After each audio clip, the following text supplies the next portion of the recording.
नमस्कार, स्वागत है आपका खरा सौदा में। आपके साथ मैं हूं अभिषेक सतवर्तम और थोड़ी देर में मेरे दोनों सहयोगी सृष्टि शर्मा और डिम्पी खालराज जुड़ जाएंगे।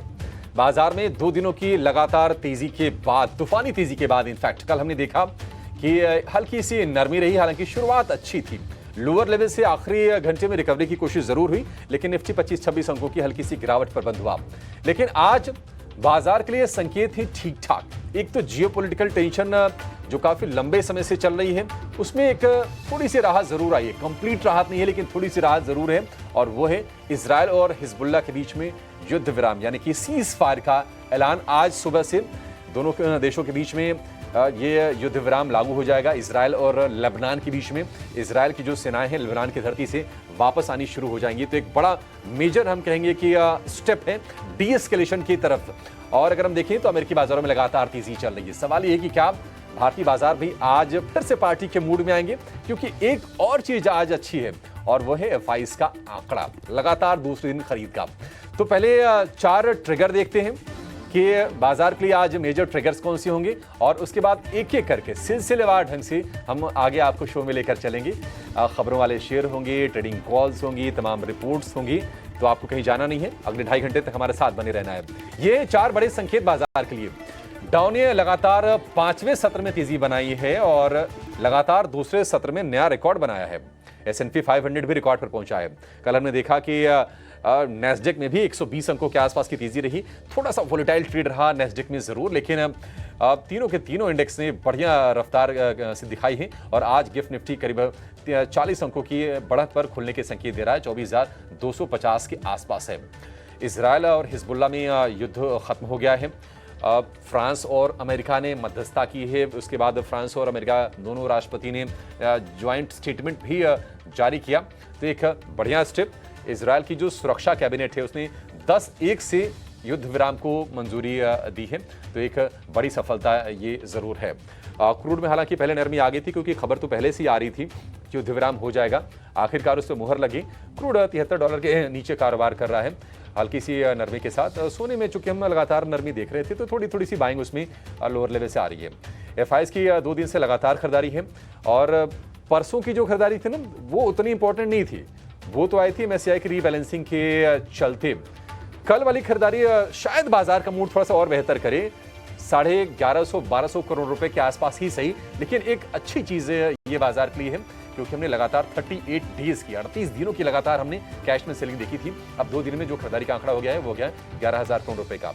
M&M ने नई 2 इलेक्ट्रिक गाड़ियां लॉन्च की है। मैक्वारी कहना है कि प्राइसिंग आकर्षक है। आपको हम गाड़ी की झलक भी दिखाएंगे, उसकी खूबियों के बारे में बताएंगे, और ये भी बताएंगे कि ब्रोकरेजेस और क्या कह रहे हैं M&M के शेयर को लेकर। और NTPC के साथ साथ NTPC ग्रीन, NTPC तो फोकस में रहेगा। NTPC ग्रीन की आज लिस्टिंग होने जा रही है, और लिस्टिंग से पहले एक खबर भी आई है कि Maharashtra state power generation company Mahagenco, जिसको बोला जाता है शॉर्ट फॉर्म उसका है, उसके साथ इन्होंने एक जॉइंट वेंचर किया है 50-50 का। तो आज मतलब लिस्टिंग से पहले एक बढ़िया ट्रिगर आ गया है NTPC ग्रीन को लेकर। तो लिस्टिंग के बारे में भी हम बातचीत करेंगे और बताएंगे कि आपको ये रणनीति इस शेयर में क्या होनी चाहिए।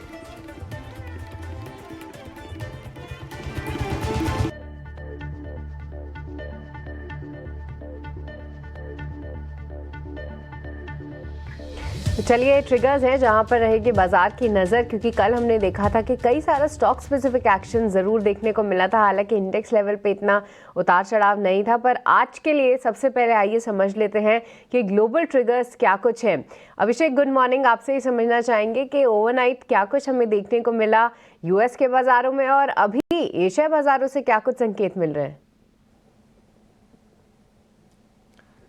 सृष्टि, गुड मॉर्निंग। देखिए, अगर हम ग्लोबल संकेतों में इजराइल और हिजबुल्लाह के बीच में जो सीज फायर हुआ है ना, थोड़ा सा पीछे ले चलते हैं, थोड़ा सा मतलब करीब 1 साल पहले ले चलेंगे। 7 अक्टूबर 2023 को हमास ने अटैक किया था इजराइल के ऊपर, और उसके बाद ये तमाम चीज़ें शुरू हुई, जिसमें कि बाद में हिजबुल्लाह, ईरान, मामला लेबनान तक पहुंचा। ये सारे के सारे मिडिल ईस्ट में एक संघर्ष का दौर शुरू हो गया। अच्छा, आप समझिए कि हमास और हिजबुल्लाह दोनों के इजराइल कहता है, और अंतर्राष्ट्रीय स्तर पर भी कहा जाता है कि दोनों मिलिटेंट ग्रुप हैं, आतंकवादी समूह हैं, और दोनों को ईरान का समर्थन हासिल है। तो अब लेबनान की धरती में युद्ध चल रहा था, ये जिसको कि ईरान का समर्थन था। अब ये युद्ध विराम को लेकर सहमति बन गई है इजराइल और लेबनान के बीच में। 60 दिन के अंदर इजरायल के जो सैनिक है वो लेबनान से वापस हो जाएंगे। अमेरिका ने मध्यस्थता की, फ्रांस ने मध्यस्थता की, दोनों देशों ने ज्वाइंट स्टेटमेंट भी दिया और आखिरकार एक बड़ी सफलता निकल के आ गई है। हालांकि इजरायल का ये कहना है कि अगर ये डील तोड़ता है हिजबुल्लाह तो फिर से वो अटैक्स करेंगे, वो तो खैर जाहिर सी बात है। लेकिन उसने ये भी कहा है, देखिए अभी क्या है ना कि गाजा में हमास और इजरायल के बीच में संघर्ष जारी है। ऐसा नहीं कि ये मिडिल ईस्ट के लिए पूरे कह सकते हैं कि इस चैप्टर के दी एंड की खबर आ गई, ऐसा नहीं है। अभी भी गाजा स्ट्रिप में, गाजा पट्टी में ये संघर्ष चल रहा है और हमास ने अभी भी तमाम इजरायली या फिर अंतर्राष्ट्रीय नागरिकों को वहां पर बंधक बनाए रखा है। इजरायल का ये कहना है कि अब वो गाजा पर ही फोकस करेंगे और हमास के साथ जो भी कॉन्फ्लिक्ट चल रहा है उसको जल्द से जल्द खत्म करने पर फोकस करेंगे। लेकिन निश्चित तौर पर राहत की चीज जरूर है, इजरायल की सुरक्षा कैबिनेट ने 10-1 से इस प्रस्ताव को मंजूरी दे दी है। लेबनान में अब तक बता दें आपको कि 3800 लोगों की जान गई है, करीब 16,000 लोग घायल हुए हैं और मिडिल ईस्ट में जो संघर्ष चल रहा है उसमें अब तक करीब 43,000 लोगों की मौत हो चुकी है।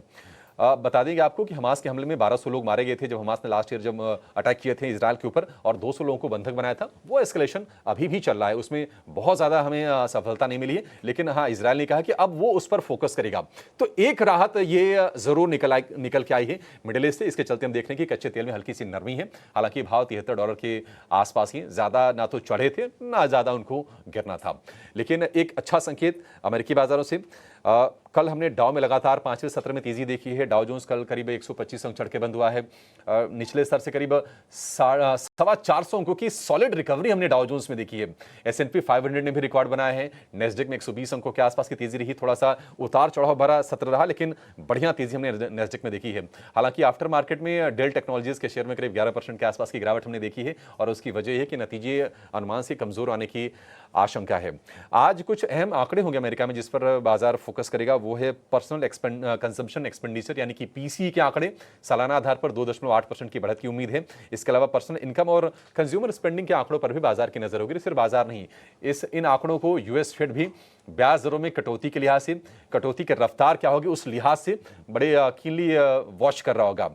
कल अमेरिकी बाजारों में थैंक्स गिविंग डे के मौके पर छुट्टी होगी तो आज का वहां पर एक्शन बड़ा ही क्रूशियल रहने वाला है।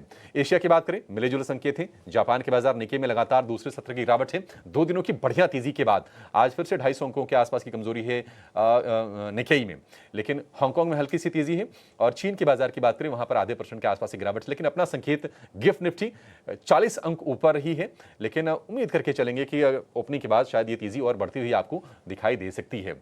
लेकिन बाजार के लिए जो अच्छा संकेत आया है वो है फाइज के फ्रंट पर। कल फिर से हमने दूसरे दिन में बाइंग देखी है। 1460 करोड़ रुपए के आसपास का आंकड़ा निकल के आया है। डिम्पी हमारे साथ जुड़ गए हैं। Dimpy, good morning. कल तो चलिए हमने एट्रीब्यूट कर दिया कि एमएससीआई की रीबैलेंसिंग है, उसके चलते आंकड़ा आ गया है एफआईज की बाइंग का तगड़ा 9,500 10,000 करोड़ रुपए के आसपास का। लेकिन लगातार दूसरे सत्र में यह फिर से खरीदारी का आंकड़ा है। डिम्पी, सेंटिमेंट के लिहाज से कितना ये एक डिसाइडिंग फैक्टर होगा? ये देखिए डिसाइडिंग फैक्टर तो है लेकिन ना क्वांटम बहुत बड़े नहीं है, ना तो कैश में है ना ही ये फ्यूचर्स में है। और टिपिकली आपको मालूम है कि डेरिवेटिव एक्सपायरी है और ये एक्सपायरी भी मार्केट ने काफ़ी हद तक वॉलेटाइल सेशन और हमने 200 दिनों की एवरेज को टेस्ट करने वाली एक्सपायरी देखी। तो मैं सॉर्ट ऑफ ये जो नंबर्स है इसको सिर्फ एक रिलीफ के तौर पर मान रहा हूँ कि आपको ये 200 दिनों की एवरेज को बचाने में काम आ रहे हैं, ये बाज़ार को चलाने में काम नहीं आ रहे हैं। मैं फिर से रिपीट कर देता हूँ, ये बाज़ार को चलाने के काम नहीं आ रहे हैं बल्कि बाज़ार को बचाने के काम आ रहे हैं। क्योंकि उस समय नंबर आए जिस समय मार्केट्स अपने 200 दिनों के एवरेज पे खड़ा था और कंबाइन एफर्ट्स दिखा इलेक्शंस का यानी कि फंडामेंटल्स का और फिर टेक्निकल्स में मैक्रोस का, जो आप एफआईज के नंबर्स को टिपिकली बोलते हैं। तो इसलिए इन दोनों के कंबाइन एफर्ट से बाजार ने जो एक round off a pull back दिखाना था वो पुल बैक उसने 24,200 पे आके कंप्लीट किया। ये कैसे पता लगा कि 24,200 पे आके कंप्लीट हो रहा है? वो ऐसे पता लग रहा है, एक तो रोल ओवर्स के नंबर्स, दूसरा ओपन इंटरेस्ट, ये सारी चीजें आपको बता रही हैं कि 24,200 के आसपास वो फ्यूल आके खत्म हो रहा है मार्केट का। अब बाजार को नई दिशा तलाशनी है। मैं भी ग्लोबल मार्केट्स के आपके पॉइंट्स को सुन रहा था, तो उसमें एक पॉइंट मेरे को काफ़ी ठीक लग रहा है कि चलिए ठीक है, कुछ तो राहत आ रही है। और ये बात समझ में आ रही थी जब डोनाल्ड ट्रंप नए नए आए थे, तब एक एनालिस्ट ने हमारे ही चैनल पे आपको आके बात बताई थी कि अब आप देखेंगे ग्लोबल जो वॉर्स हो रहे हैं इसमें काफ़ी कूल डाउन होगा। हालांकि रशिया वाला मामला एक अलग तौर पे पहुंच गया, लेकिन फिर भी जो गल्फ में हो रहा है अगर ये भी ठंडा हो जाए तो कम से कम ग्लोबल मार्केट्स के लिए ये ठीक रहेगा और आपको रोज़ सुबह सुबह उठ के ये कम से कम गिफ्ट निफ्टी की चिंता नहीं करनी पड़ेगी। तो ये एक अच्छी चीज़ हुई है जो ग्लोबल मार्केट से आई है। लेकिन ग्लोबल मार्केट से अभी भी भारत की तरफ जो रुख है पैसे का वो बहुत स्ट्रांग नहीं हुआ है ना। तो एक तो ये पॉइंट है। दूसरा, करेंसी का रिवर्सल नहीं हो रहा है। आप देखोगे तो करेंसी अभी भी 84 के आसपास चल रही है। ये सारे वो इंडिकेटर्स हैं जिसको आपको रोज देखना चाहिए। ये आपके वाइटल्स ऑर्गन जैसे हैं कि आप रोज देखोगे तो आपको रोज काफ़ी हद तक इसका पता लगता चलेगा मार्केट्स का। अब मैं रोल ओवर के नंबर को भी इसी के साथ जोड़ देता है, एफआईस के नंबर्स। देखिए कल बैंक निफ्टी में 51% का रोल ओवर हुआ और आज उसकी डेरिवेटिव एक्सपायरी है। मैं एक्सपेक्ट करता हूँ 10 से 15% का रोल ओवर और होगा, यानी कि जो 1.5 लाख कॉन्ट्रैक्ट है आधे इधर रह गए, आधे अगली सीरीज में जा चुके हैं। 51% का तो मतलब यही होगा ना कि आधे कॉन्ट्रैक्ट इधर रह गए, आधे कॉन्ट्रैक्ट जा चुके हैं। तो अपनी आप आधी पावर खर्च कर चुके हो। जो कॉन्ट्रैक्ट आपके पास इस सीरीज में पड़े थे वो तो अगली सीरीज में चले गए, वो तो पूरा 24 तारीख तक देखेंगे अब अपने आप को, 24 दिसंबर तक। तो जो आधे रह गए हैं उन आधों में इतनी हिम्मत नहीं है कि वह 52,800 या 52,500 की रेंज को बहुत जोर से पार करा पाएं। इसलिए ये लेवल्स आपको इस एक्सपायरी के रोल ओवर के हिसाब से भी टेस्ट करने पड़ेंगे। एक और चीज, विक्स को भी मैं साथ में जोड़ता हूं इसमें। 15.5 का विक्स है, तो ये भी इंडिकेट कर रहा है कि इस समय एफआईएस का क्वांटम थोड़ा बड़ा चाहिए। देखिए आप ये बात भी बोल सकते हैं, आप तो बड़े ही अब नेगेटिव सोच रखने वाले। पहले आ नहीं रहा था नंबर तो बोल रहे थे नंबर लाओ, अब जो नंबर आ गए हैं तो आप बोल रहे हो नंबर छोटा है। हाँ, मैं ये ऐसा तो नहीं कह सकता हूँ नेगेटिव सोच है, बट हाँ ये कह सकता हूँ कि बहुत कुछ ना होने से थोड़ा जो भी कुछ मिला है इसी से भी संतोष करना चाहिए मार्केट को। और मैंने एक बात कल भी आपको एफआईएस के ही नंबर से सिर्फ ये बात क्लियर कर दी थी कि अगर आप एफआईएस के नंबर्स को धीरे धीरे करके बढ़ाओगे, आई रिपीट माई सेल्फ, मैंने कल भी रिपीट किया था, अगर आप एफआईएस के नंबर्स को धीरे धीरे करके बढ़ाओगे तो बाजार आपको 24,400 और 52,800 टेस्ट करवाएगा। और अगर आप एफआईएस के नंबर्स को घटाओगे, मैं ये तो नहीं कहता आप 200 दिनों के एवरेज को टेस्ट करने जाओगे, बट आप 200 से 250 पॉइंट के निचले स्तर निफ्टी पे ज़रूर देखने जाओगे जो कि 24,000 के बनते हैं। और यहीं पे आपको 52,000 भी टेस्ट होएगा और उससे भी नीचे जाएगा बैंक निफ्टी भी। तो इसलिए एफआईएस पर नज़र गड़ा के रखो, नई सीरीज़ के अंदर कैसा क्वांटम आता है। अभी तक के जो नंबर्स हैं वो मैं सारे क्लियर कर देता हूँ।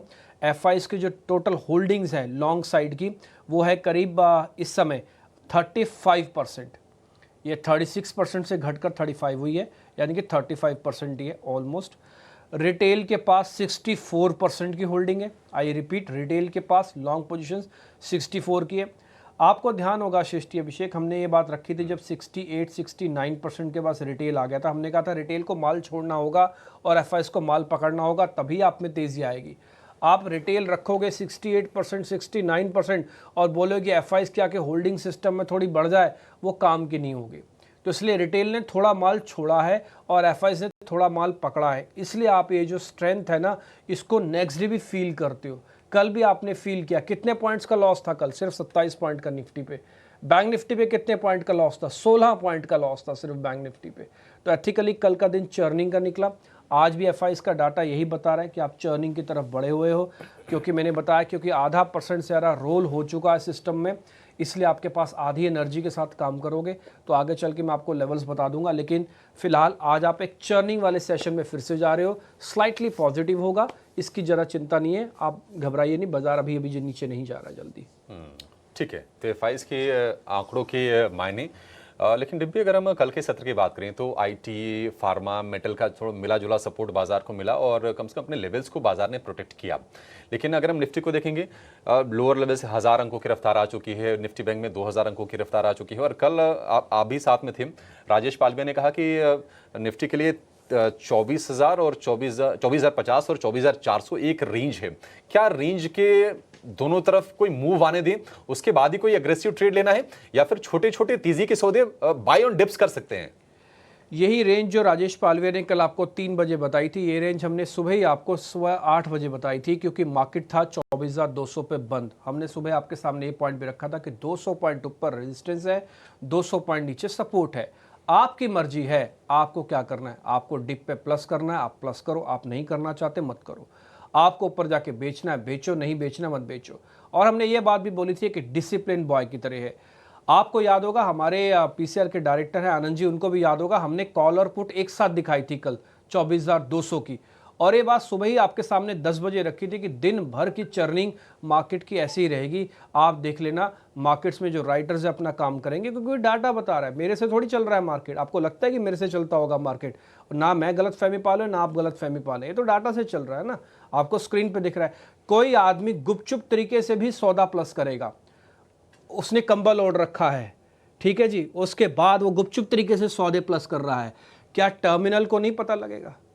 टर्मिनल को तो पता लगेगा ना। आप अपने रिश्तेदारों को मत बताओ, किसी को भी मत बताओ, टर्मिनल में तो बहुत सौदा आएगा ना। वही टर्मिनल की रीडिंग हम निकाल के आपके सामने रख देते हैं। तो इसलिए कोई आदमी कहीं भी बैठा है, चाहे वो बेंगलुरु में बैठा है चाहे वो दिल्ली में बैठा है, सौदा कहीं भी पंच करेगा, डाटा में पंच होगा ही होगा। तो ये बात हम फिर से आपको कह देते हैं, आज भी सेशन चर्निंग का ही रहेगा। हमको लगता नहीं कि मार्केट में 24,400 500 को कम से कम इस डेरिवेटिव एक्सपायरी में पार करवाने की बहुत तगड़ी हिम्मत है। इसलिए आप अपने माइंड को बिल्कुल क्लियर कर लीजिए कि 24,400 500 तक का एक अपर रेंज है। मार्केट की लोअर रेंज 24,000 पे आके रुकेगी। 24,200 बैलेंसर है, बीच में हो। जैसे 24,200 के ऊपर आओगे आपका मन करेगा अरे पॉजिटिव है, सब कुछ ठीक है, बढ़िया है, बढ़िया।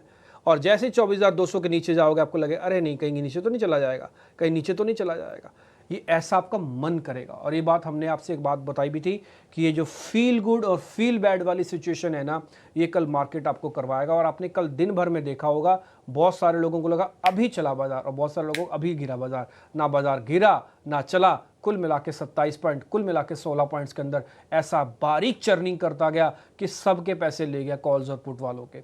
आज भी कुछ मार्केट वैसे ही कर सकता है, इसलिए ऑप्शंस वाले ज़्यादा दिमाग ना लगाएं आज, कम से कम निफ्टी के अंदर फिर से, जब तक 24,400 450 वाली रेंज पार नहीं होती है, जब तक 24,000 वापस नहीं आते। इस 400 पॉइंट की रेंज के अंदर जो आपका मन करता है आप करो। मैं बता रहा हूँ बहुत डिसिप्लिन मार्केट है, हाईली प्रोफेशनल लोग इसमें काम करते हैं। ये मेंस और बॉयज़ को अलग करने का बाजार है, ये यूफोरिया वाला मार्केट नहीं है, इंटेलिजेंस वाला मार्केट है।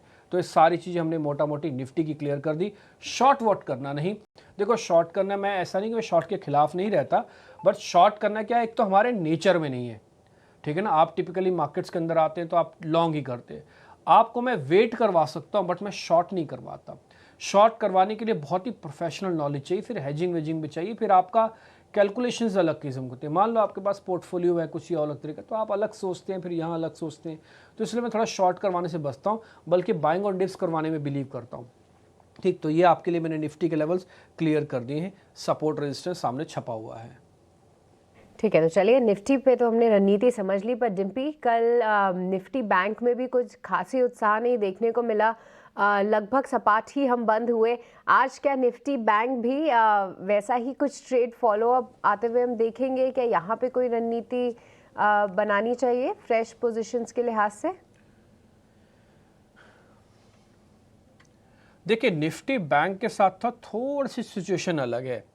ये थोड़ा मजबूत भी है और थोड़ा कमज़ोर भी है। ये एकदम से कमज़ोर होगा और ये एकदम से मजबूत होगा, ये आपको बता के नहीं होगा। ये ऐसे नहीं है कि आपकी आंखों के सामने चल रहा और चलते चलते चलते चलते 50 पॉइंट से 550 पॉइंट आ गया, ऐसा नहीं करेगा। ये या तो 550 पॉइंट लेके आएगा या तो 550 पॉइंट दे के आएगा, गैप अप में या गैप डाउन में। तो जो दिन भर का बाजार होगा जिसमें गैप नहीं है और गैप डाउन भी नहीं है, उस मार्केट के अंदर बैंक निफ्टी आपको बहुत महीन चर्निंग करता जाएगा। तो आप इस चीज़ का ध्यान रखें हमेशा। कल बैंक निफ्टी की जो क्लोजिंग हुई है 52,200 के आसपास हुई है नवंबर सीरीज़ में भी, और अगर आप दिसंबर सीरीज़ भी, क्योंकि दिसंबर की आज शुरुआत हो जाएगी कल से, हमने दिसंबर का डाटा भी निकाला हुआ है, तो वो भी करीब 52,200 के आसपास की ही है।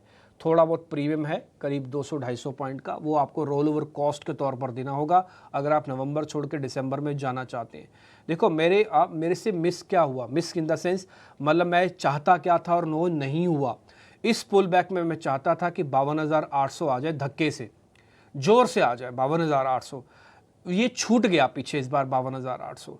अगर आप मेरे से बोलेंगे कल के सेशन में क्या निराशा थी, तो मैं कल के सेशन बोलूँगा अगर एक्सपायरी नहीं होती तो कल के सेशन में आप 52,800 देखते, आप कम से कम 52,500 100% देखते आप। ये डेरिवेटिव एक्सपायरी का इफेक्ट आ रहा है कि आपके आधे लॉट तो अगले कॉन्ट्रैक्ट्स में चले गए, आधे लॉट ही यहीं लेके बैठे हो। जो अगले कॉन्ट्रैक्ट्स हैं वो हल्की हल्की सी लॉन्ग पोजीशंस के अंदर हैं, और जो नए वाले कॉन्ट्रैक्ट हैं वो शॉर्ट कवरिंग करा रहे हैं, यानी कि यहाँ का माल उठ के सिर्फ अगले महीने में जा रहा है और कुछ नहीं हो रहा। नहीं, जो यहाँ वाले भी नहीं बाइंग कर रहे हैं ना, तो ये रोल ओवर की वजह से ऐसा हो रहा है, एक्सपायरी की वजह से ऐसा हो रहा है। लेकिन फिलहाल ना ज़्यादा डरने की, ना ज़्यादा घबराने की ज़रूरत है इस समय, और बहुत ज़्यादा एक्साइटमेंट की भी ज़रूरत नहीं है। जैसे मैंने बताया, आप अगले 2 दिन यानी कि आज का दिन और जो गया वाला दिन था, उस 2 दिन में आप चर्निंग देखोगे तो आज सेकंड डे है जब बैंक निफ्टी के अंदर भी चर्निंग होगी। 52,800 52,500 2 रेजिस्टेंस एरिया आपके लिए, ये सामने आपके खड़े रहेंगे। मेरे को लगता नहीं कि 52,800 आज आप सीरीज़ में पार कर जाओगे, इसकी डेरिवेटिव एक्सपायरी है।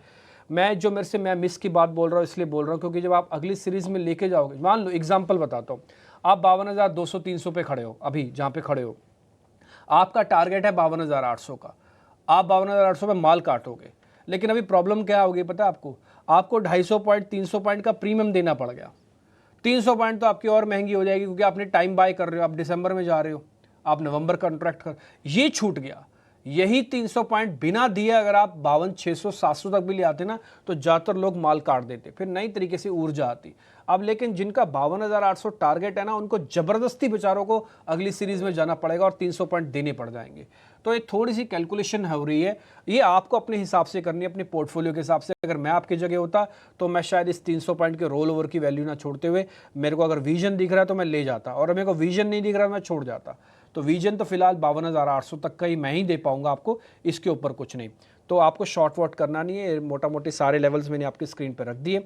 आई होप सो कि आप अच्छे से इस डेरिवेटिव चर्चा को एंजॉय करते होंगे, और काफ़ी अच्छे से हम कोशिश करते हैं थोड़ा नेटवर्किंग से भी, थोड़ा अपने इंटेलिजेंस से भी, थोड़ा डाटा स्टडी से भी, सब कुछ एक बहुत ही आसान भाषा में आपके सामने रखना। कोई लल्लो पच्चो नहीं, सीधी सीधी बात, सटीक बात हम आपके सामने रखते हैं।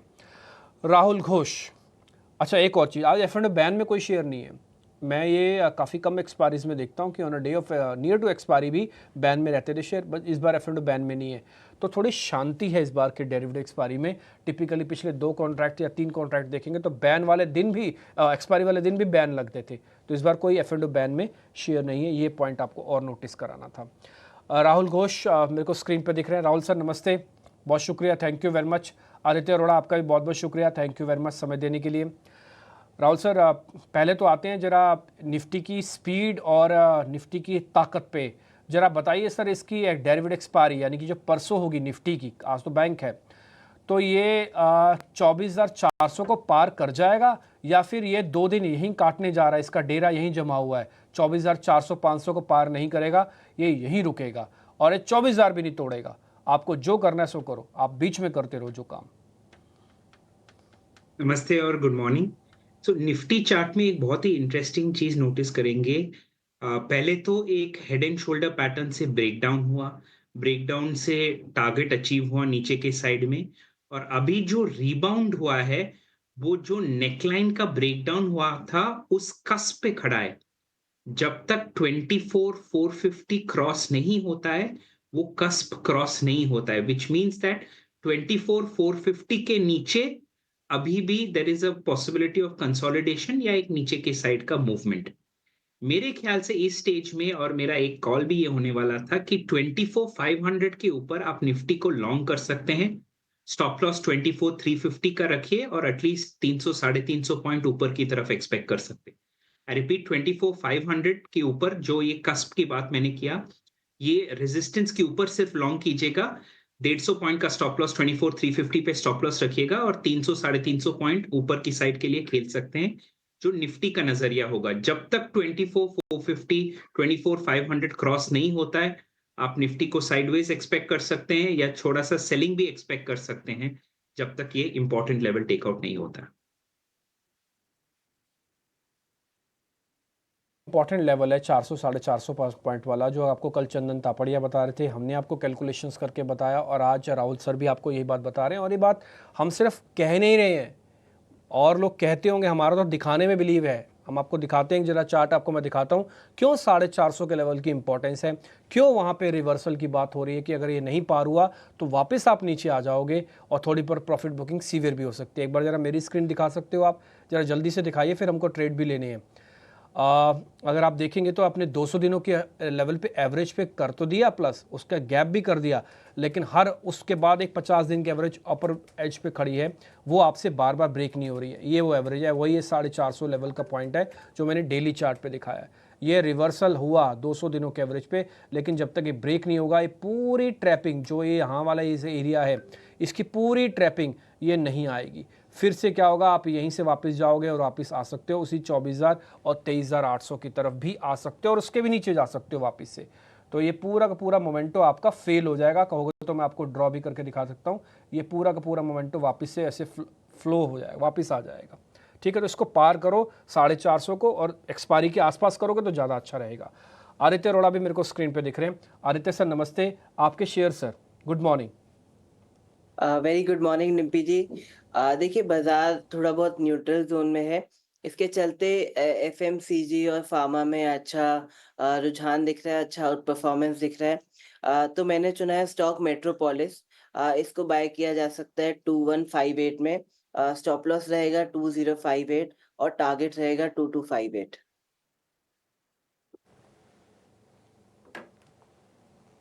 एक ही शेयर है सर, मेट्रोपोलिस बस। हाँ आदित्य जी, जी, एक ही शेयर है क्योंकि मुझे लगता है बाजार में एक ब्रेकआउट या ब्रेकडाउन पेंडिंग है, तो थोड़ा सा डिफेंसिव रखेंगे, एक ही स्टॉक पे आज फोकस है। ठीक है, एक ही स्टॉक है आदित्य की तरफ से। मेट्रोपोलिस का 2258 का टारगेट है और 2058 का स्टॉप लॉस। याद करने में भी कोई दिक्कत नहीं है, 200 रुपये की ही ये रेंज है स्टॉप लॉस और टारगेट के बीच में। खरीदारी की सलाह है। राहुल जी आप बताइए, आपके पास तो 2 शेयर होंगे और दोनों खरीदारी को होंगे, उम्मीद करके चल रहे हैं? बिल्कुल, तो एक तो निफ्टी में है 24,500 के ऊपर, जैसे मैंने कहा लॉन्ग किया जा सकता है। 24,350 का स्टॉप लॉस रखेंगे और टारगेट 24,800 का रखेंगे। दूसरा शेयर है कोलगेट पामोलिव। कोलगेट पामोलिव एक एकदम फियर्स डाउन ट्रेंडिंग चैनल में था और वो डाउन ट्रेंडिंग चैनल को ब्रेक करके अभी अपसाइड में ब्रेकआउट हुआ है। दूसरा, ये जो ब्रेकआउट हुआ है अच्छे वॉल्यूम्स के साथ आया है। Candlestick formation is also good around this level. तो कोलगेट पामोलिव लॉन्ग जा सकते हैं। स्टॉप लॉस होगा 2800 का और 3050 का टारगेट और 3100 का टारगेट रिस्पेक्टिवली इन कोलगेट पामोलिव। ऑलराइट, तो ये दो काउंटर्स राहुल की तरफ से, जहां पर कोलगेट पर कल हमने एक ब्रोकरेज का अपग्रेड भी देखा था और काफ़ी अच्छा प्राइस एक्शन रहा था, पर अब राहुल की नज़र 3050 के लेवल्स पर है। यहाँ पर 2800 का आपको स्टॉप लॉस लगाना है। पर चलिए अब आगे बढ़ते हैं और वक्त है आपको बताने का कि आज खबरों के लिहाज से कौन से स्टॉक्स पर रहेगी नज़र, और खबरों वाली लिस्ट लेकर हमारे साथ शरद जुड़ चुके हैं। शरद गुड मॉर्निंग, बताइए कौन से स्टॉक्स हैं आज फोकस में? गुड मॉर्निंग सृष्टि। तो ऑफकोर्स सबसे पहले जो है आप कह सकते हैं लिस्टिंग्स पे फोकस रखेंगे और अब सबसे बड़ा लिस्टिंग आ रहा है एनटीपीसी ग्रीन का। वैल्यूएशन थोड़े महंगे हैं पीएस के साथ, लेकिन मैं आपको डिटेल्स बता देता हूँ क्या है। आईपीओ प्राइस 108 रुपये प्रति शेयर का है और लिस्टिंग एक्सपेक्टेशन फ्लैट टू 5% हो सकती है। वही जो सब्सक्रिप्शन के बारे में बात करें तो ऑलमोस्ट 2.6 टाइम्स जो है इनका सब्सक्रिप्शन देखने मिला था। अब अर्निंग्स पे भी बात कर लेते हैं, क्योंकि one of the last earnings जो एमएनसी स्पेस से है वो देखने मिल रही है सीमेंस इंडिया की। यहाँ पे सितंबर क्वार्टर के नंबर्स स्ट्रॉन्ग आए हैं, रेवेन्यू इनलाइन रहा है, लेकिन एबिडा और पैट है यहाँ पे अच्छी ग्रोथ आई है, एग्जीक्यूशन में इंप्रूवमेंट आया है और 100 करोड़ का इन्वेस्टमेंट भी उन्होंने किया है उनकी पावर ट्रांसफॉर्मर बिजनेस को लेके। इसके अलावा सिटी गैस डिस्ट्रीब्यूशन कंपनीज़ के बारे में भी चर्चा चल रही थी, तो यहाँ पे हमने देखा था कि एपीएम एलोकेशंस कम हो रहे और धीरे धीरे वो प्राइस बढ़ा रहे ताकि उनके मार्जिन्स को इम्पैक्ट ना पड़े। और ऑयल मिनिस्टर ने भी कहा कल शाम की सिटी गैस डिस्ट्रीब्यूशन कंपनीज अब लॉन्ग टर्म एग्रीमेंट्स पे फोकस कर रहे हैं, जहाँ पे एलएनजी और एपीएम गैस को मिक्स करेंगे। तो इवेंचुअली यही उनको करना होगा, जिस तरह उनके अपनी मार्जिन्स को वापस लाएंगे। शुगर स्टॉक्स के लिए भी पॉजिटिव न्यूज़ फ्लो है, सेंटिमेंटली पॉजिटिव है। ऑयल मिनिस्टर ने कहा कि भारत 20% इथेनॉल ब्लेंडिंग टारगेट जो है पेट्रोल का रीच करेगा अक्टूबर 2025 से। कुछ मैनेजमेंट मीट्स भी अब स्टार्ट हो गए आने, जहाँ पे एलटीआई माइंट्री पे अगर नज़र डाले तो उन्होंने टारगेट किया है $10 बिलियन का रेवेन्यू विद साल 2031 या 32 में, और 17 से लेकर 18% का इनका मार्जिन का जो है आउटलुक है। अब याद रखिएगा कि दिसंबर के महीने में आईटी कंपनीज जो होते हैं लॉन्ग टर्म एग्रीमेंट्स जो है बनाने लगते हैं और नेगोशिएशन स्टार्ट होते हैं, तो ये एक इम्पॉर्टेंट पीरियड रहता है। मुथूट कैपिटल का एयूएम टारगेट पे जो है नज़र है 3000 करोड़ का वित्त साल 2025 में, 5000 करोड़ 2026 का उन्होंने टारगेट दिया है। अब ऑटो स्पेस में लॉन्चेस पे भी है नज़र रहेगी, खास करके ईवी के लॉन्चेस को लेके। कल दोपहर को हमने ओला की ईवी लॉन्च देखी, आज होंडा एक्टिवा का है, और आज M&M पे भी जो है बाज़ार की नज़र रहेगी, क्योंकि उन्होंने SUVs को लॉन्च किया है। BE6XE इंट्रोडक्टरी प्राइस रखा है इसका शोरूम का 18.9 लाख का। वही एक और वेरिएंट है 9E वाला, इसमें यहाँ पे एक शोरूम प्राइस रखा है 21.9 लाख का। और आखिर में विप्रो भी फोकस में रहेगा। ऑटोमोटिव सॉल्यूशंस की कंपनी है मेरेली, तो इनका एक ऑलरेडी लॉन्ग टर्म एग्रीमेंट है और उस एग्रीमेंट को वो अब 4 साल से और बढ़ा रहे हैं। तो इस पे जो है इन स्टॉक्स पे आज ज़रूर अपनी नज़र रखिएगा। ऑलराइट, तो ये सभी काउंटर्स पर रहेगी नज़र। पर एक बार शरद, अदानी ग्रुप ऑफ काउंटर्स पर भी फोकस कर लेते हैं, क्योंकि देर रात जो है उनकी तरफ से एक फाइलिंग की गई, एक्सचेंजेस पे क्लैरिफिकेशन आया है। जो भी यूएस में मामला चल रहा है, जिस तरीके के आरोप लगाए गए हैं, उस पर अदानी ग्रुप की क्या टिप्पणी आई है शरद? जी बिल्कुल सृष्टि, इस बात करें तो एक इम्पॉर्टेंट डेवलपमेंट एक्सचेंज फाइलिंग्स में रात में आया है, जहाँ पे जो इंडिकेटमेंट होती है जो दिया गया है, जो आप कोर्ट जो है न्यूयॉर्क में, तो उस पे जो है इंडिविजुअल्स के नाम आए। तो इंडिविजुअल्स के नाम पे अगर हम फोकस करें तो गौतम अदानी, उनके नेफ्यू सागर अदानी और जो विनीत जैन है वो क्लियर हो चुके हैं ब्राइबरी चार्जेस से। ये कंपनी का स्टेटमेंट आ रहा है, और ये जो था डिपार्टमेंट ऑफ जस्टिस की इंडिकेटमेंट लगी थी यूएस के कोर्ट में। अब यहाँ पे कोई ब्राइबरी चार्जेस जो है एस्टैब्लिश नहीं हुआ है, और जितने भी न्यूज़ रिपोर्ट्स आ रहे हैं जहाँ पे क्लेम कर रहे हैं कि अदानी ग्रुप के ऑफिशियल्स को चार्ज किया गया ब्राइबरी या करप्शन का, वो इनकरेक्ट है। और ये जो है अदानी ग्रीन एनर्जी के कंपनी के तरफ से जो है बोला जा रहा है। सिर्फ अज्योर और CDPQ के ऑफिशियल्स को जो है चार्ज किया गया ब्राइबरी केस का यूएस के कोर्ट में, और ओवरऑल जो है एक फ्लॉड अंडरस्टैंडिंग है जो है अदानी ग्रुप कह रही है। और ओवरऑल कहते हैं कि जितने भी फॉरेन मीडिया है या डोमेस्टिक मीडिया, वहाँ पे एक इनकरेक्ट रिपोर्टिंग की गई है डायरेक्टर्स की अदानी ग्रुप की। अदानी ऑफिशियल्स की क्या चार्जेस थे उस पर भी नज़र डालते हैं। ये पहला काउंट था एलिजेड सिक्योरिटीज़ फ्रॉड का, और दूसरा चार्ज है फ्रॉड का, जो वायर फ्रॉड कॉन्स्पिरेसी उसको लेके। तो ये एलिगेशंस आया है, और इसके अलावा जो है कोई मेंशन नहीं किया गया अदानी ग्रुप के डायरेक्टर्स के नाम का एज एन एविडेंस का। और ये जो ओवरऑल डिपार्टमेंट ऑफ जस्टिस की जो इंडिकेटमेंट आई है, इसमें कोई एविडेंस नहीं आया कि ब्राइब्स पे किया गया था अदानी ग्रुप के एग्जीक्यूटिव्स के ज़रिए या इंडियन ऑफिशियल्स को। तो ये इंपॉर्टेंट क्लैरिफिकेशन जो है अदानी ग्रुप से आ रहा है। ऑलराइट शरद, शुक्रिया ये पूरी जानकारी हमें देने के लिए। तो एक इम्पॉर्टेंट क्लैरिफिकेशन अदानी ग्रुप की तरफ से, और आज देखते हैं कि काउंटर्स पर क्या कुछ एक्शन होता है, क्योंकि हाल फिलहाल खबरों के लिहाज से काफ़ी उथल पुथल इन सभी काउंटर्स में हमने ज़रूर देखी है। पर चलिए अब आगे बढ़ेंगे और कुछ और खबरों वाले शेयर्स पर फोकस कर ले, और ख़ास तौर से आज M&M पर भी फोकस रहेगा, क्योंकि यहाँ पर कंपनी ने 2 जो हैं अपनी इलेक्ट्रिक व्हीकल लॉन्चेस किए हैं। इन नए लॉन्चेस की बात करें, आप कुछ फुटेज स्क्रीन पर भी देखेंगे कि गाड़ियाँ तो काफ़ी अच्छी हैं। हालांकि इन्होंने प्रोटोटाइप जो है वो कुछ समय पहले, कुछ सालों पहले जो है ऑलरेडी इसको शोकेस कर दिया था, पर अगर फीचर्स की बात करें तो काफ़ी टेक हेवी फीचर्स हैं। कई सारे नए फीचर्स कंपनी ने डाले हैं, AI फीचर्स काफ़ी सारे हैं, और इन्होंने जो ग्लोबल ब्रांड्स हैं उनसे कंपेयर किया है, ग्लोबल लग्जरी ब्रांड्स जहां पर काफ़ी महंगी गाड़ियां, अगर 40-50 लाख की जो गाड़ियां रहती है उससे कंपेयर करके महिंद्रा ये बताना चाहती है कि ये जो गाड़ियां हैं वो काफ़ी अच्छी प्राइस पे निकाली हैं, साथ ही जो फीचर्स हैं वो काफ़ी शानदार दिए गए हैं। तो महिंद्रा को लेकर एक्साइटमेंट ज़रूर रहेगा। पर हमारे सहयोगी सुमित चतुर्वेदी ठीक चेन्नई में थे इस लॉन्च के दौरान। आइए सीधे चलते हैं पहले उनके पास और समझते हैं कि क्या कुछ वहाँ से निकल कर आ रहा है। महिंद्रा एंड महिंद्रा ने अपनी आज 2 BEVs दिखाई हैं। BEVs यानी कि बॉर्न इलेक्ट्रिक व्हीकल। पहली है XEV 9E। ये एक बड़ी गाड़ी है, ज़्यादा रेंज की है, और ये ज़्यादा बड़ी अंदर से भी बाहर से भी। इसके अलग तरह से कर्व हैं, अलग तरह का डिज़ाइन है, और ये ऐसी गाड़ी है जो बहुत ही एक अलग रूप में दिखाई देगी बाज़ार में। इसमें बूट्स की बात करें तो ट्रंक और फ्रंट बोथ हैं, यानी कि ट्रंक पीछे का बूट और फ्रंट बूट, क्योंकि गाड़ी में, इलेक्ट्रिक गाड़ी में इंजन नहीं होता, इसलिए आगे भी जगह होती है जिसमें सामान रखा जा सके। इंटीरियर्स काफ़ी आकर्षित हैं, फ्यूचरिस्टिक डिज़ाइन बनाया गया है ताकि लोगों को ज़्यादा पसंद आए। बड़ी डिस्प्ले स्क्रीन्स हैं, इवन सनरूफ जो है उस पर भी अच्छी डिस्प्ले स्क्रीन रखी गई है। ये खासियत है इस गाड़ी की। इसकी रेंज ज़्यादा है, 500 किलोमीटर से भी अधिक जो है वो वहाँ तक ही चल सकती है। दूसरी छोटी गाड़ी है वो है BE6E, जो कि एक SUV कूपे डिज़ाइन की तरह बनाई गई है। इसके जो फ्रंट की बात करें तो फ्रंट में हट के कुछ बनाया गया है। इसका जो बॉनेट है इसमें भी कर्व दिया गया है, कुछ और इसको नए डिज़ाइन दिए गए हैं, स्लीक डिज़ाइन दिए गए हैं, जिससे ये देखने में बहुत ही अलग गाड़ी लगती है। रेंज इसकी थोड़ी कम है बड़ी गाड़ी से, पर हाँ ये शहर में काफ़ी दिनों तक चल सकती है बिना चार्ज किए। उसकी बात करें, अगर मार्केट की बात करें तो मार्केट काफ़ी कम्पिटिटिव हो गया है। पहले से ही काफ़ी गाड़ी मौजूद हैं, जैसे कर्व इलेक्ट्रिक व्हीकल और भी गाड़ी मौजूद हैं, पर आने वाले वक्त में कंपटीशन ज़्यादा होने वाला है। मारुति की ई विटारा आएगी, hyundai की क्रेटा इलेक्ट्रिक आएगी। उस सब के चलते अगर महिंद्रा को रहना है इस मार्केट में तो काफ़ी आकर्षित गाड़ियाँ उतारनी पड़ेंगी, और ये वही गाड़ियाँ हैं जो महिंद्रा एंड महिंद्रा जल्द ही उतारने जा रही है और गाड़ियाँ दिखेंगी मार्केट में। इलेक्ट्रिक व्हीकल का जो बाजार है काफ़ी तेज़ी से बढ़ रहा है, इसलिए महिंद्रा उसको खोना नहीं चाहती और ये नई गाड़ी लेकर आई है। सुमित चतुर्वेदी, ETN और स्वदेश के लिए, चेन्नई से। तो दो नई इलेक्ट्रिक गाड़ियां M&M के अस्तबल से, और प्राइसिंग मैक्वेरी कह रहा है कि एग्रेसिव है सृष्टि, 19 लाख रुपए, 22 लाख रुपए। आपको लग रहा है कि आकर्षक प्राइसिंग है?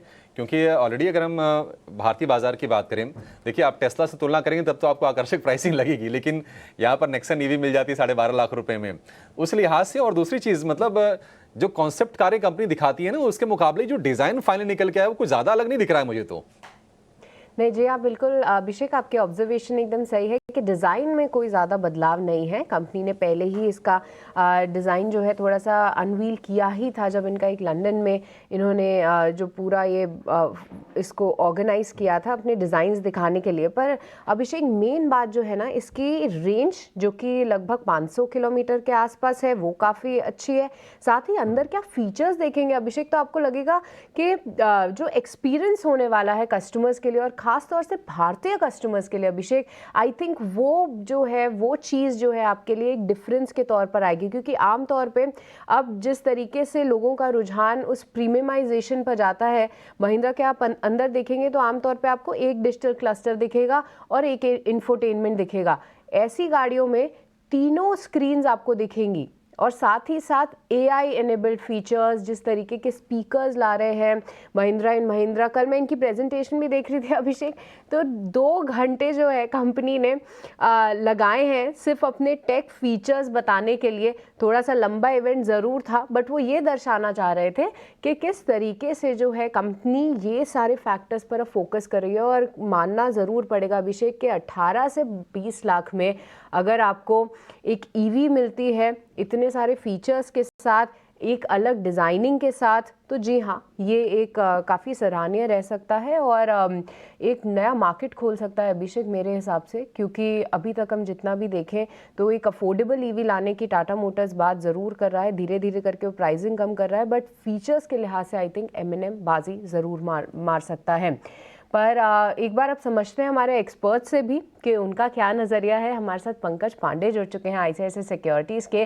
पंकज जी नमस्कार, गुड मॉर्निंग, आपका बहुत बहुत स्वागत है। सबसे पहले तो आपसे M&M पे ही राय लेना चाहेंगे, क्योंकि अभी तक हम टाटा मोटर्स का दबदबा देखते थे EV मार्केट में, पर M&M 2 गाड़ियाँ लॉन्च कर दी, आने वाले कुछ सालों में 3 और EVs लेकर आएगा। कैसे देख रहे हैं आप इस लॉन्च को, और क्या यहाँ से M&M और भी रफ्तार पकड़ेगा इन्वेस्टर के तौर से अगर देखें तो? जी शुक्रिया, good morning, thanks for having me. I think M&M में अगर आप ऑटो सेक्टर में बात करेंगे तो मेरे हिसाब से M&M हमारा टॉप पिक है। यहाँ पे हमारा टारगेट प्राइस करीब 3600 रुपये का है। देखिए, M&M ओवरऑल SUV सेगमेंट में काफी एग्रेसिव रहा है। अगर आप उनकी मंथली सेल्स वगैरह देखेंगे तो they are doing one of the best. Then दूसरा है कि जो उनका ट्रैक्टर एज अ सेगमेंट है वो सेकंड हाफ में nearly double digit growth expectation है। एंड जो इनका SUV पोर्टफोलियो है वहां पे कंपनी 15 से 16% की ग्रोथ की बात कर रही है। SUV में ऑलरेडी अच्छा कर रहे थे, एंड जो इनका प्लान है ऑन द EV साइड करीब 20 से 30% चाहते हैं कि इनका जो सेल्स हो वो इलेक्ट्रिक व्हीकल का हो। तो इन दैट पर्सपेक्टिव ये जो 2 गाड़ियां इन्होंने लॉन्च की हैं, आई थिंक जो इनके कैटेगरी एवरेज है उसके हिसाब से ये प्राइसिंग काफी एग्रेसिव है। एंड हमें लगता है कि कंपनी उस हिसाब से कैपेसिटी भी बिल्ड कर रही है। तो इनकी जो कैपेसिटी एक्सपेंशन प्लान है तो आई थिंक ओवरऑल जो इनका कैपेसिटी एक्सपेंशन है वो करीब 18,000 पर मंथ का देख रहे हैं 2026 एंड तक। आई थिंक कहीं ना कहीं जो कंपनी का प्लान है 2027 का करीब अच्छा खासा पैसा खर्चा करने का, प्लस जो कैपेसिटी बिल्डअप करने का, एंड जो लॉन्चेस आ रहे हैं आई थिंक वो काफी इन सिंक है, एंड कोई डिसअपॉइंटमेंट नहीं लगता है, चाहे वो जिस हिसाब से कंपनी ने प्रोडक्ट लॉन्च किए हैं। तो आई थिंक जो हमारा बुलिश बायस है कंपनी पे वो इंटैक्ट रहने वाला है। एंड आई थिंक एक और चीज जो अच्छी है कि कंपनी कैपिटल एफिशिएंसी की तरफ जा रही, तो जो आरओई का गाइडेंस है 18% का वो सब भी मेंटेन्ड है। तो सो आई थिंक एमएनएम में कोई डिसअपॉइंटमेंट के बहुत चांसेस लगते नहीं है, एंड विच इज वाई ये हमारा टॉपिक है विद टारगेट प्राइस ऑफ 3600। ठीक है, चलिए, तो एमएनएम टॉप पिक है पंकज के हाउस का, और साथ ही उन्होंने अपने टारगेट प्राइस भी बताया और क्या फैक्टर्स प्ले कर रहे हैं। पर चलिए अब आगे बढ़ेंगे, और वक्त तो चला है जानने का कि आज ब्रोकरेज के रेडार पे कौन से काउंटर्स हैं, कहाँ पर आई है रिपोर्ट्स, और जिन्हें जुड़ चुके हैं हमारे साथ ये पूरी लिस्ट के साथ। जिन्हें, ओवर टू यू। जी बिल्कुल, आज काफ़ी स्टॉक्स में हमें ब्रोकरेज के दम पे एक्शन देखने मिलेगा। शुरुआत करते हैं इनिशिएशन रिपोर्ट पे। Hyundai मोटर्स इंडिया पे आज हमें 2 इनिशिएशन रिपोर्ट निकली है।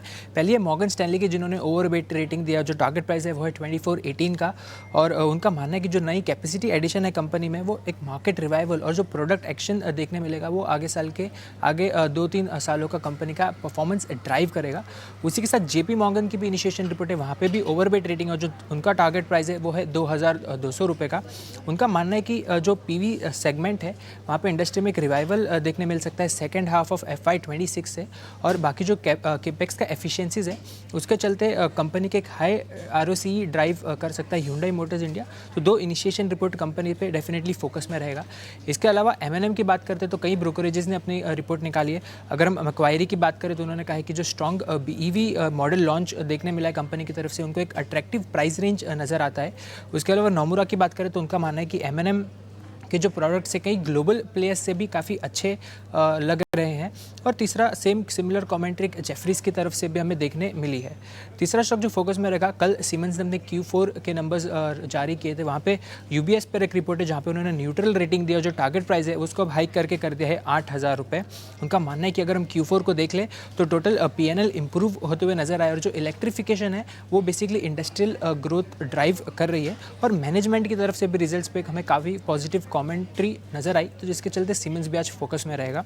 उसके अलावा प्रेस्टीज स्टेट्स मॉर्गन स्टैनली की रिपोर्ट है जहाँ पे उन्होंने डाउनग्रेड किया है अंडरवेट रेटिंग पे, जो टारगेट प्राइस है उसको कट करके कर दिया है 1510 रुपीज़ का। उनका मानना है कि जो FY25 की कंपनी गाइडेंस थी उससे सिर्फ 29% गाइडेंस को कंपनी ने अब तक प्री सेल्स पूरा किया है फर्स्ट हाफ FY25 में, और इसी के चलते उन्होंने जो अपनी गाइडेंस है उसको कम किया है। जो 28% का प्री सेल्स ग्रोथ का गाइडेंस था उसको अब उन्होंने घटाकर सिर्फ 9% का कर दिया, तो एक बड़ा डाउनग्रेड प्रेस्टीज स्टेज पर भी देखने मिला। इसके अलावा कोल इंडिया फोकस में रहेगा। मॉर्गन स्टैनली की इनिशिएशन रिपोर्ट नजर आई, ओवरवेट रेटिंग और टारगेट प्राइस है 525 का। उनका मानना है कि जो पावर डिमांड साइकिल है कंपनी का ग्रोथ आगे ड्राइव करेगा, उसी के चलते जो वॉल्यूम्स है वो एक बेटर मार्जिन सपोर्ट कर सकते हैं कोल इंडिया के लिए। इसके अलावा लास्टली OMCs पर भी एक रिपोर्ट नज़र आई मॉर्गन स्टैनली की तरफ से। उन्होंने कहा कि जो इंटीग्रेटेड मार्जिन्स है OMCs के वो आगे चलकर स्टेबल फ्यूल प्राइस के साथ नज़र आए। उसके अलावा जो राइजिंग क्रूड डिस्काउंट्स है और इम्प्रूविंग डोमेस्टिक डिमांड्स है वो कंपनी के मार्जिन्स को आगे इम्प्रूव करता हुआ नज़र आ सकता है। उनके जो 2 प्रेफरेंस पिक है OMCs में वो है HPCL और BPCL, तो डेफिनेटली इन दोनों काउंटर्स पर भी आज नज़र बनी रहेगी। ऑलराइट, बहुत बहुत शुक्रिया जिन्हें ये पूरी लिस्ट सामने रखने के लिए। तो ढेर सारे स्टॉक्स हैं जहां पर रहेगी नज़र, इन सभी काउंटर्स पर चर्चा ज़रूर। मार्केट तो पूरी एक रेंज में रहा, लेकिन स्टॉक स्पेसिफिक काफ़ी बढ़िया काम हुआ है। कल अगर आप देखेंगे तो वोडाफोन आइडिया, हालांकि उसमें एक न्यूज़ थी उसकी वजह से चला, श्रीराम फाइनेंस चला, बर्जर पेंट जैसे कुछ एक शेयर्स और बेहतरीन तरीके से चलते हुए दिखे। रिलायंस पे दारोमदार काफ़ी ज़्यादा है। राहुल सर, जरा स्पीड से पूछ रहा हूँ आपसे, शेयर जरा जल्दी जल्दी स्टॉप लॉस टारगेट के साथ बताते जाइएगा। रिलायंस इंडस्ट्रीज प्लस करना है, मैं रोल ओवर भी करूंगा, नई सीरीज के लिए भी लेके जाऊंगा। ये करंट मार्केट प्राइस पे 1320 के आसपास सप्लाई है, तो लॉन्ग करने का कैंडिडेट अभी रिलायंस नहीं बनेगा। ठीक है, लॉन्ग करने का ये कैंडिडेट नहीं है, तो सर फिर एक और शेयर बताइए, क्या इसको भी रोल ओवर कर सकता हूँ? वो है बायोकॉन। कल की क्लोजिंग अच्छी है, जरा दिखाना बायोकॉन स्क्रीन पर। कल की क्लोजिंग अच्छी है, बट अभी भी थोड़ा वेट एंड वॉच करना पड़ेगा। एक रेजिस्टेंस है 355 और 362 के आसपास, तो 353 पे चल रहा है। इतना पास में जब दोनों पड़ाव है, लॉन्ग करना मेरे हिसाब से बेटर नहीं रहेगा। यस, अगर लॉन्ग करना है तो 362 के लॉन्ग कर सकते हैं, स्टॉप लॉस रख सकते हैं 356 का, छोटा सा स्टॉप लॉस होगा, और टारगेट्स उसके ऊपर के at least 2-3% definitely one can expect. ठीक है, तो बायकॉन छोटे से डिप में आप प्लस कर सकते हैं एक बार, या फिर रेंज का ब्रेकआउट हो जाए उसके बाद करना। वो लेवल्स अभी आपके छप के आ जाएंगे आपके स्क्रीन पर स्टैंपिंग के फॉर्म में, आप उसको देख लीजिएगा। आदित्य अरोड़ा, 2 शेयर आपसे भी है। पहला शेयर है PEL, पिरामिल एंटरप्राइजेस। कल की बहुत ही बढ़िया क्लोजिंग है, 1000 के ऊपर आने ना जाने रॉकेट सा लग जाता है इस शेयर पे, और वापस 1200 हो गया। देख के बताइए सर क्या करना चाहिए। कल सृष्टि भी इस शेयर के बारे में डिस्कस करी थी सुबह। बिल्कुल, आपने काफ़ी बेहतरीन स्टॉक ढूँढा है। मेरी भी वॉच लिस्ट पे था और कल जो ब्रेकआउट है काफ़ी कन्विंसिंग है। मुझे लगता है कि डाउन ट्रेंडिंग बाज़ार में अच्छे से आउट परफ़ॉर्म कर सकता है। Every dip is a buying opportunity, and इसमें जो सपोर्ट बन के आ रहा है वो आ रहा है 1140 से लेके 1150। यहाँ पे रिस्क रिवॉर्ड काफ़ी फ़ेवरेबल रहेगा, और स्टॉक में मुझे लगता है अभी एक फ्रेश लेग ऑफ रैली चालू है, तो यहाँ पे नज़रिया बिल्कुल पॉजिटिव है।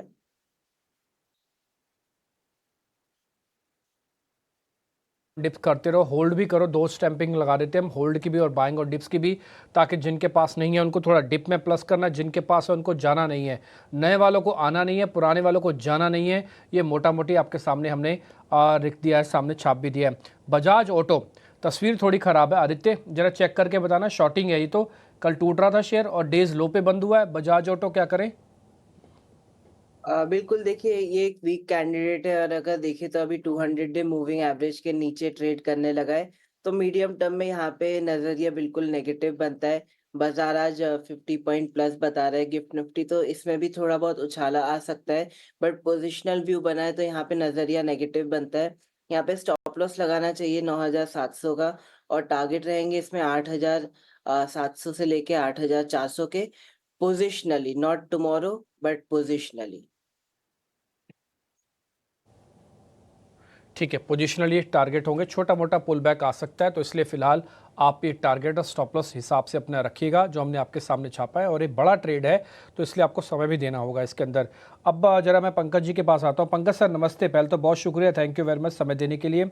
मैं 2 गैस वाली कंपनी सर आपसे वापस से पूछूंगा। कल मैंने टेक्निकल वालों से पूछा, आपसे जरा, आप क्योंकि फंडामेंटल और अर्निंग्स वगैरह सब ट्रैक करते हैं, आपको पता है ना सर, सस्ती गैस के चक्कर में टूट गए थे क्योंकि 20% का कट आ गया था इनकी गैस के सप्लाई में। अभी IGL MGL ठीक हो रहे हैं वापस से प्राइस में?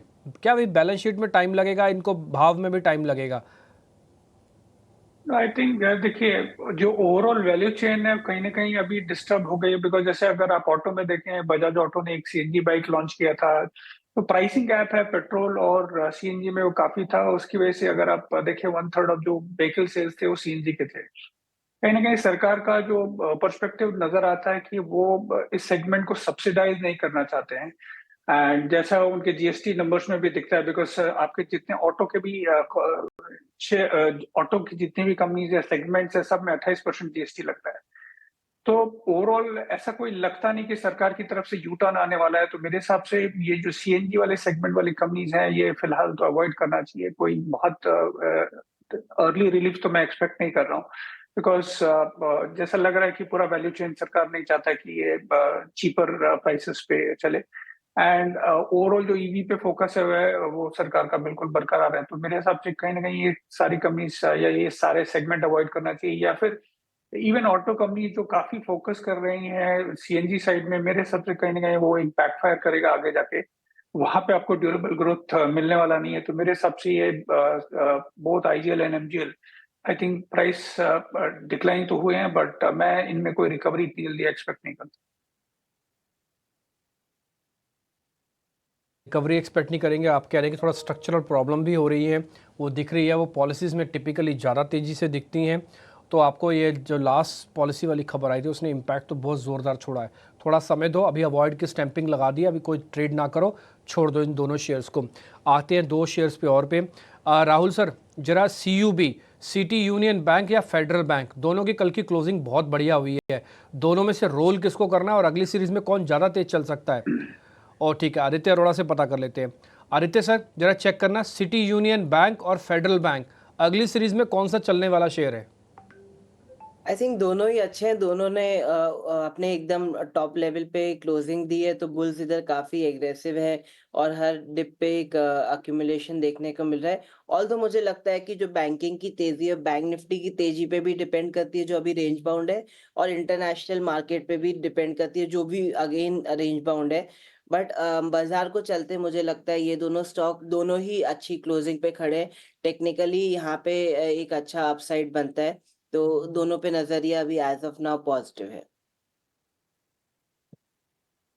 तो नजरिया पॉजिटिव है सिटी यूनियन बैंक पर भी। आदित्य की इस पर खरीदारी की सलाह है। पंकज जी, सीमेंस में हमने देखा कि 2 दिन की तगड़ी तेजी हुई और चौतरफा हम बाइंग देख रहे थे पूरे कैपिटल गुड्स स्पेस में। कल थोड़ी सी नरमी जरूर आई, लेकिन जो नंबर्स आए सीमेंस के बड़े तगड़े हैं। आय में 11% का उछाल है और मुनाफे में तो 45% की जबरदस्त बढ़त हमने देखी है। सीमेंस क्या इसमें बाइंग करनी चाहिए और कैपिटल गुड्स पर थोड़ा अपना ओवरऑल नजरिया भी दीजिएगा।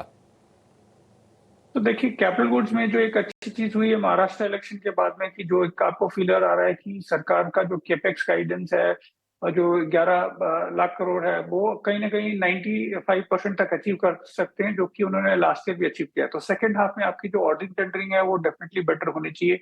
इससे I think capital goods stock या ये पूरे इंफ्रास्ट्रक्चर स्टॉक फोकस में आ चुके हैं।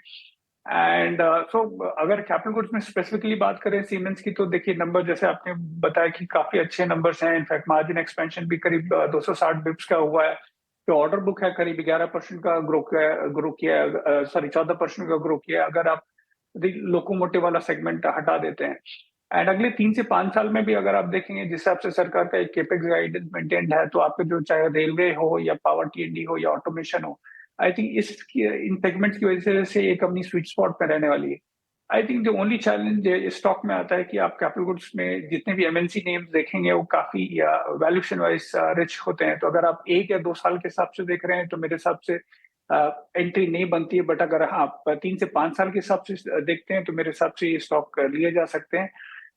तो स्ट्रक्चरली स्टॉक्स या सेक्टर पूरा बहुत अच्छा लगता है। In fact for the next decade भी हमको लगता है, क्योंकि सरकार का केपेक्स पे काफी ध्यान रहने वाला है, तो ये सेगमेंट पूरा अच्छा करना चाहिए। बट यस, अगर आप 1 या 2 साल के हिसाब से सोच रहे हैं तो क्योंकि वैल्यूएशन रिच है तो शायद अपसाइड लिमिटेड हो।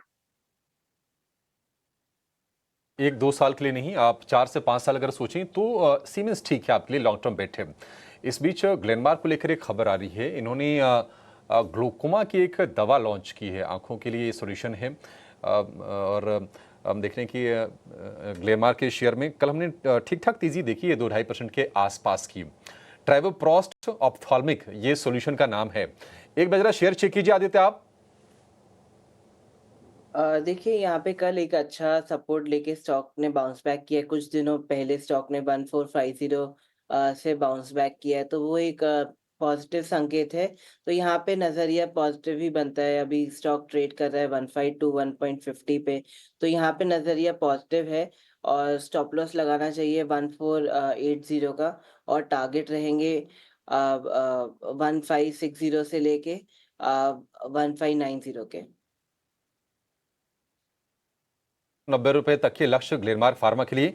एक और शेयर आदित्य, मुथूट कैपिटल की वजह से चर्चा थोड़ी कम होती है, मुथूट फाइनेंस की ज्यादा होती है, लेकिन मुथूट कैपिटल को लेकर एक खबर आई है। दरअसल उनका स्टेटमेंट आया है कि FY25 तक 3000 करोड़ रुपए की AUM का टारगेट है और अगले 4 से 5 साल में 10,000 करोड़ रुपए की AUM का टारगेट है। बड़े एग्रेसिव टारगेट है और उसकी वजह यह है कि 13 निजी और 6 सरकारी बैंकों के साथ करार किया है।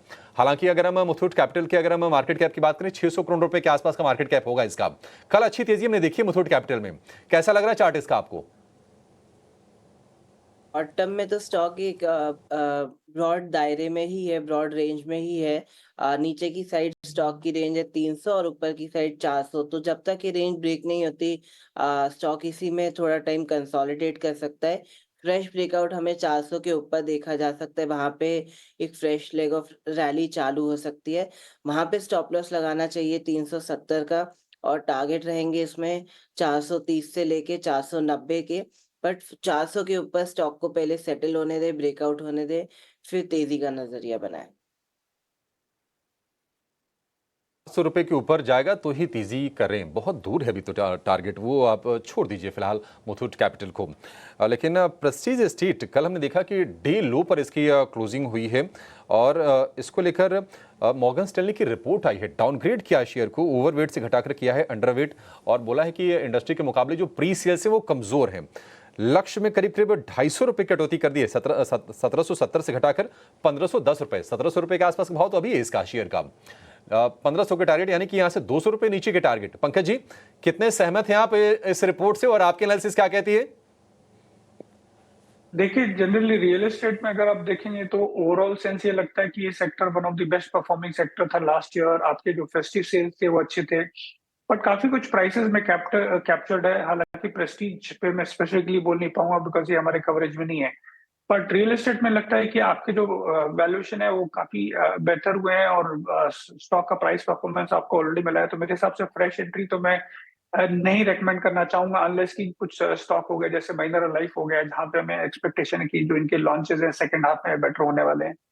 अदरवाइज मेरे हिसाब से जो होम बिल्डिंग प्रोडक्ट्स हैं वो रिलेटिवली बेटर लगते हैं, चाहे वो कजारिया हो, बिकॉज इनका जो पहला हाफ था वो काफी वीक था, बट जैसे जैसे आपकी घर की डिलीवरी होगी कहीं ना कहीं आपको टाइल की डिमांड और ये सब निकल के आएगी, तो मेरे हिसाब से वो ज्यादा बेटर लगते हैं। प्लस जो गैस प्राइसेस हैं वो सॉफ्ट रहने की उम्मीद है, तो जो मार्जिन का जो एक प्रेशर था आई थिंक वो भी धीरे धीरे निकल जाएगा और इनफैक्ट मार्जिन एक्सपेंशन के भी चांसेस निकल के आते हैं। स्टॉक में हमने अच्छा खासा करेक्शन अब तक देखा हुआ है, तो I think real estate stock से बेटर मेरे हिसाब से होम बिल्डिंग वाले सेगमेंट्स ज्यादा बेटर लग रहे हैं, जिसमें कजर हमारा टॉपिक। ठीक है, तो ये कुछ रियल एस्टेट काउंटर्स पर फोकस ज़रूर रखें, पर आज जो है वो कोल इंडिया पर भी फोकस रहेगा क्योंकि यहाँ पर मॉर्गन स्टैनली ने कवरेज की शुरुआत की है, सीधा ओवरवेट रेटिंग के साथ शुरुआत कर रहे हैं, 525 के टारगेट्स दे रहे हैं। एक बार आदित्य आपसे समझना चाहेंगे, आप कैसे देख रहे हैं कोल इंडिया को, क्योंकि हाल फिलहाल इसने 400 के आसपास सपोर्ट लेकर थोड़ा सा बाउंस ज़रूर दिया, पर हालांकि मॉर्गन स्टैनली के टारगेट्स तो काफ़ी बड़े हैं। आप कैसे देख रहे हैं प्राइस एक्शन को और क्या यहाँ पे कोई फ्रेश ट्रेड, कोई बाय साइड ट्रेड रिकमेंड करेंगे? देखिए, रिपोर्ट तो काफी एग्रेसिव टारगेट दे रही है, बट आज हमारे आगे सिर्फ टेक्निकल्स हैं। कल की क्लोजिंग के हिसाब से एक नजरिया टेक्निकल्स के ऊपर से ही बनाया जा सकता है, तो वो क्लोजिंग तो वीक है और स्टॉक ऐसा कुछ एज ऑफ नाउ कल की क्लोजिंग के हिसाब से कुछ दर्शा नहीं रहा कि स्टॉक में कोई एग्रेसिव अक्यूमुलेशन देखने को मिल रहा है। न्यूज के चलते स्टॉक में हो सकता है बाउंस बैक देखा जाए 430 लेवल तक या फिर 445 लेवल तक, बट मुझे लगता है कि शायद ऊपर काफी स्टिफ रेजिस्टेंस है क्योंकि स्टॉक अभी इंपॉर्टेंट मूविंग एवरेजेस के नीचे भी ट्रेड कर रहा है। स्टॉक 200 डे मूविंग एवरेज के नीचे आ गया है, तो एक मीडियम टर्म डाउन ट्रेंड दर्शाता है। तो मुझे नहीं लगता कि टेक्निकल के थ्रू जो मूविंग एवरेजेस और वॉल्यूम्स और प्राइस एक्शन बता रहे हैं उसके थ्रू मीडियम टर्म नजरिया काफी एग्रेसिव है, बट मुझे लगता है कि ये सेल ऑन राइज कैंडिडेट हो सकता है। तो ऊपर अगर उछाल देखने को मिले तो एक अच्छे छोटे स्टॉप लॉस के साथ सेल का नजरिया बनाया जा सकता है डिपेंडिंग ऑन सिचुएशन, बट मेरा तेजी का इसमें नजरिया नहीं है। ऑलराइट, तो यहाँ पर नज़र ज़रूर रखें, कुछ लेवल्स हैं जो कि आदित्य ने हाईलाइट किए हैं, उनको ध्यान में ज़रूर रखिएगा क्योंकि हाल फिलहाल मोमेंटम लूज़ करता हुआ ज़रूर नज़र आया है। एक बाउंस बैक ट्रेड के तौर पर आप इसको ज़रूर देख सकते हैं। इसके अलावा हमारे साथ आज ध्वनि पटेल भी जुड़ चुकी हैं, अब आप उनको स्क्रीन पे देखेंगे। ध्वनि, गुड मॉर्निंग। सबसे पहले तो बाजार खुलने के पहले कहाँ पर है आपकी नज़र, ये समझना चाहेंगे ध्वनि। गुड मॉर्निंग सृष्टि, बाकी सबको भी मेरी तरफ से वेरी गुड मॉर्निंग।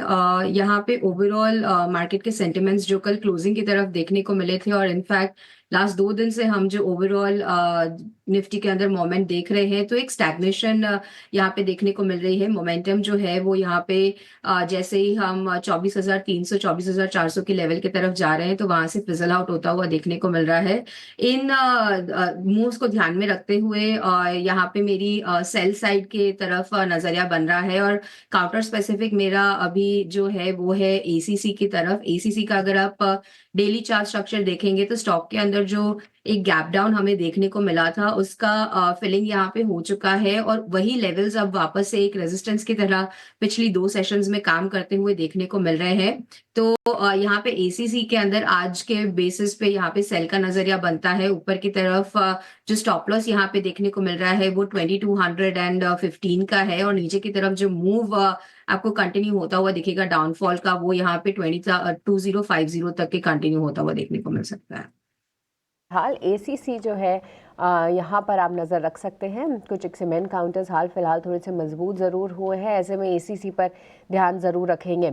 इसके अलावा आज ओएमसीज पर भी फोकस रहेगा क्योंकि यहाँ पर भी एक ब्रोकरेज नोट आई है और मॉर्गन स्टैनली का ये कहना है कि जिस हिसाब से अब जो ब्रेंट क्रूड के प्राइसेस जो हैं वो $75 के आसपास हैं, जो इंडियन कंपनीज़ हैं वो उसको वहाँ पर मार्क कर रही हैं, तो ये एक बेनिफिशरी है। साथ ही जिस तरीके से फ्यूल प्राइसेस है वो थोड़े से स्टेबल नज़र आए हैं और ये जो फैक्टर्स हैं कंपनीज़ के मार्जिन्स को सपोर्ट करते हुए ज़रूर दिख सकते हैं।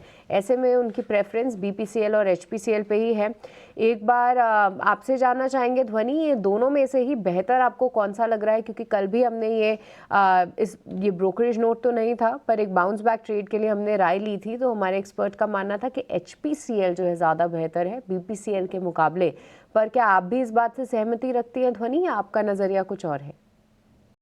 बिल्कुल सृष्टि, यहाँ पे दोनों ही काउंटर्स के जो चार्ट स्ट्रक्चर है डेफिनेटली कल की सेशन में हमने देखा कि यहाँ पे एक बाउंस देखने को मिला था दोनों ही सेशंस में, but by the end of the session दोनों ही ने अपने जो हाइस थे उनको गवा दिया था और क्लोजिंग हमें towards the low of the candles देखने को मिली थी। इनफैक्ट अगर आप दोनों ही चार्ट स्ट्रक्चर को देखें तो सबसे ज्यादा डेफिनेटली यस एचपीसीएल के अंदर जो है वो कन्विक्शन ज्यादा देखने को मिल रही है क्योंकि बीपीसीएल का जो काउंटर है वो अभी फिलहाल के लिए अपने जो सारे इंपॉर्टेंट एवरेजेस होते हैं उनके नीचे ट्रेड कर रहा है। 200 डीएमए को भी हम नीचे ब्रेक कर चुके हैं, तो बीपीसीएल डेफिनेटली यहाँ पे कन्विक्शन नहीं बनता। एचपीसीएल के अंदर आप देखें तो सारे ही काउंटर्स जो है यहाँ पे पॉजिटिव साइड पे इसके अंदर देखने को मिल रहे हैं। Overall cluster of evidence suggest करते हैं जैसे ही आपको यहाँ पे स्टॉक ऊपर की तरफ में 380 का लेवल क्लोजिंग बेसिस पे क्रॉस करता हुआ दिखेगा जो आज के सत्र में हमें देखने को मिल रहा है, तो यहाँ पे आपको फर्दर एक अपसाइड मोमेंटम बनता हुआ देखने को मिलेगा। ऊपर 425 के लेवल्स तक पोजिशनली इसके अंदर टारगेट्स बनते हैं। स्टॉप लॉस का खास करके ध्यान रखें, नीचे की तरफ में 365 का लेवल ध्यान में रखना रहेगा। ये लेवल जब तक सस्टेन करता है यहाँ पे बुलिश मोमेंटम बना रहेगा। तो ऑयल मार्केटिंग कंपनियों पर अगर बात करें, ऑयल एक्सप्लोरेशन पर भी अगर बात करें, ये हमने देखा था कि लगातार पिछले ट्रेडिंग सेशन में भी और मंगलवार के सेशन की अगर बात करें, ट्यूसडे सेशन यानी कि कल के सेशन में यहाँ पर एक इम्पैक्ट आता हुआ देखा। इसके अलावा cement players, real estate and building materials पर भी नजर होनी चाहिए। लेकिन आज के सत्र की अगर बात करें, भारतीय बाजार के लिए संकेत ठीक ठाक देखने को मिल रहे हैं। विदेशी बाजार से अमेरिकी बाजार में हम देख रहे हैं लगातार मजबूती के साथ ट्रेड है। गिफ्ट निफ्टी की शुरुआत आज okay on a positive note देखने को मिली और इसके अलावा एफआईएस की लगातार दूसरे दिन की कैश मार्केट में खरीदारी जो कि पॉजिटिव सेंटिमेंट है। लेकिन मंथली एक्सपायरी, नवंबर सीरीज की मंथली एक्सपायरी के ठीक एक दिन पहले आज के सेशन में जहां हम खड़े हैं, वॉलेटाइल साइंस भी नजर आ रहे हैं। कल के सेशन में हमने बढ़िया शुरुआत देखी लेकिन वो शुरुआत बिल्कुल टिक नहीं पाई। उसके बाद प्रॉफिट बुकिंग का फेज बिल्कुल नजर आया। दिन भर कह सकते एक रेंज में बाजार फंसता हुआ और कंसोलिडेशन क्लियरली देखने को मिली। आज कई सारे इवेंट्स हैं जिस पर हमें रिएक्ट भी करना है और आज के ही सत्र में या कह सकते कि आज बाजार बंद होने के बाद ग्लोबल इवेंट्स हैं जिस पर फोकस रहेगा। देखिए, एक तो एफओएमसी मिनट्स पर आज हम रिएक्ट करते हुए दिखेंगे। इसके अलावा यूएस में जॉबलेस क्लेम्स के डेटा आने वाले हैं। पर्सनल कंजम्पशन एक्सपेंडिचर जिसको फेड काफ़ी बारीकी से नोट करता है, पीसीई के नंबर्स या स्टैटिस्टिक्स आने वाले हैं और साथ ही जीडीपी नंबर्स भी यहाँ से इंपॉर्टेंट ट्रिगर्स रहेंगे।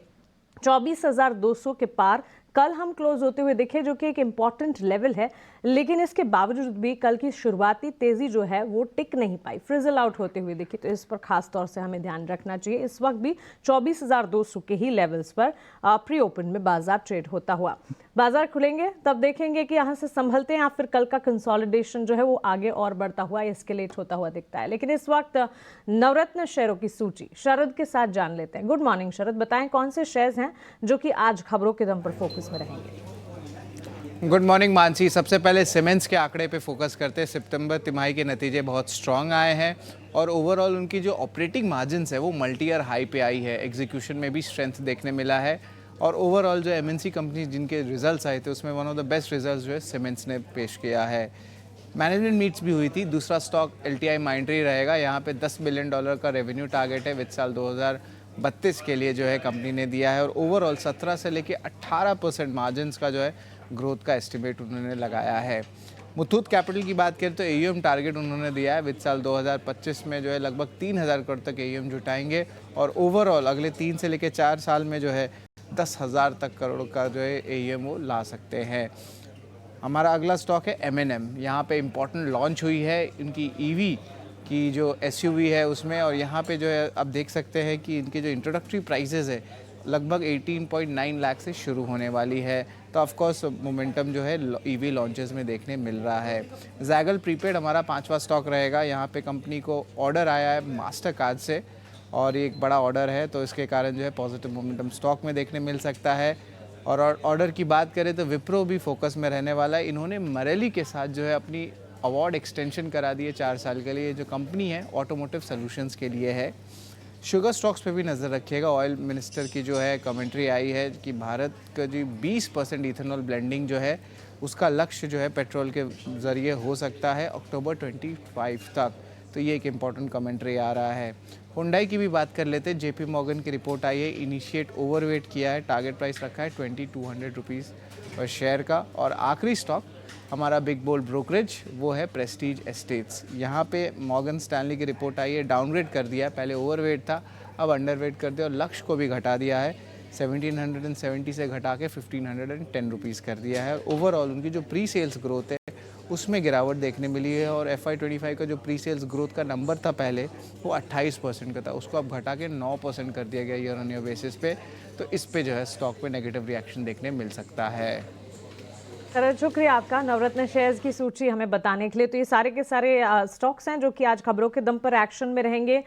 एक नंबर रिजल्ट के फ्रंट पर सीमेंस का स्टॉक फोकस में रहेगा। इसके अलावा भी कई सारे यहाँ पर कह सकते हैं न्यूज़ फ्लोज हैं जिसके चलते सेक्टर्स और स्टॉक्स फोकस में रहेंगे। NTPC ग्रीन की आज लिस्टिंग होने जा रही है। इशू प्राइस 108 रुपये, 2.5 गुना से ज़्यादा इशू भरा था। धनी गुड मॉर्निंग। NTPC ग्रीन की लिस्टिंग से ठीक पहले NTPC पर भी हमने देखा था बर्नस्टीन की एक पॉजिटिव रिपोर्ट आई थी। आउट परफॉर्म की रेटिंग उन्होंने रखी और 450 तक के टारगेट्स वो बताकर चल रहे थे। ऑलमोस्ट 0.5% to 1% की गेन्स प्री ओपन में स्टॉक में नजर आ रहे हैं। Good morning Mansi. Definitely yes, NTPC का यहाँ पे जो स्टॉक है उसका वीकली स्ट्रक्चर जो है वो काफी इंटरेस्टिंग पॉइंट पे अभी फिलहाल के लिए ट्रेड कर रहा है। अगर आप वीकली स्ट्रक्चर पे देखेंगे तो वहां पे 50 पीरियड की EMA को स्टॉक ने रीटेस्ट करा है। पिछले 2 हफ्तों से हम उसी लेवल्स को रीटेस्ट कर रहे हैं और वहां से हमें एक बाउंस देखने को मिल रहा है। तो ये बहुत ही महत्वपूर्ण लेवल पे यहाँ पे ट्रेड कर रहा है। नीचे की तरफ में जो स्टॉप लॉस बनता है वो यहाँ पे बन रहा है 355 का। ये लेवल बहुत ही इंपॉर्टेंट रहेगा। इस लेवल को अगर हम ब्रेक करते हैं तो इसके अंदर कोई भी एक वीकनेस है वो देखने को मिल सकती है। बट जहां तक ये लेवल सस्टेन कर रहा है तो यहाँ पे अपवर्ड मोमेंटम जो है वो बना रहेगा। जैसे ही स्टॉक के अंदर 390 का लेवल हम क्लोजिंग बेसिस पे क्रॉस करते हैं तो वहां पे फर्दर आपको 415 तक के अपमूव कंटिन्यू होता हुआ देखने को मिल सकता है। ग्रुप पर जो खबरें आई इस पर एक क्लैरिफिकेशन और farmer attorney general Mukul Rohatgi इस वक्त अपना संबोधन दे रहे हैं। आइए आपको सुनाते हैं। Are named.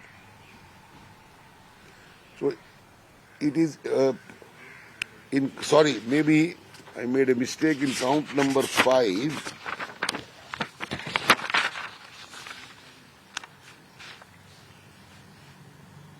Sorry, I have made a mistake. In count number 5, obstruction of justice, the Adanis are not named, their officers are not named, but certain other people are named, including a foreign party.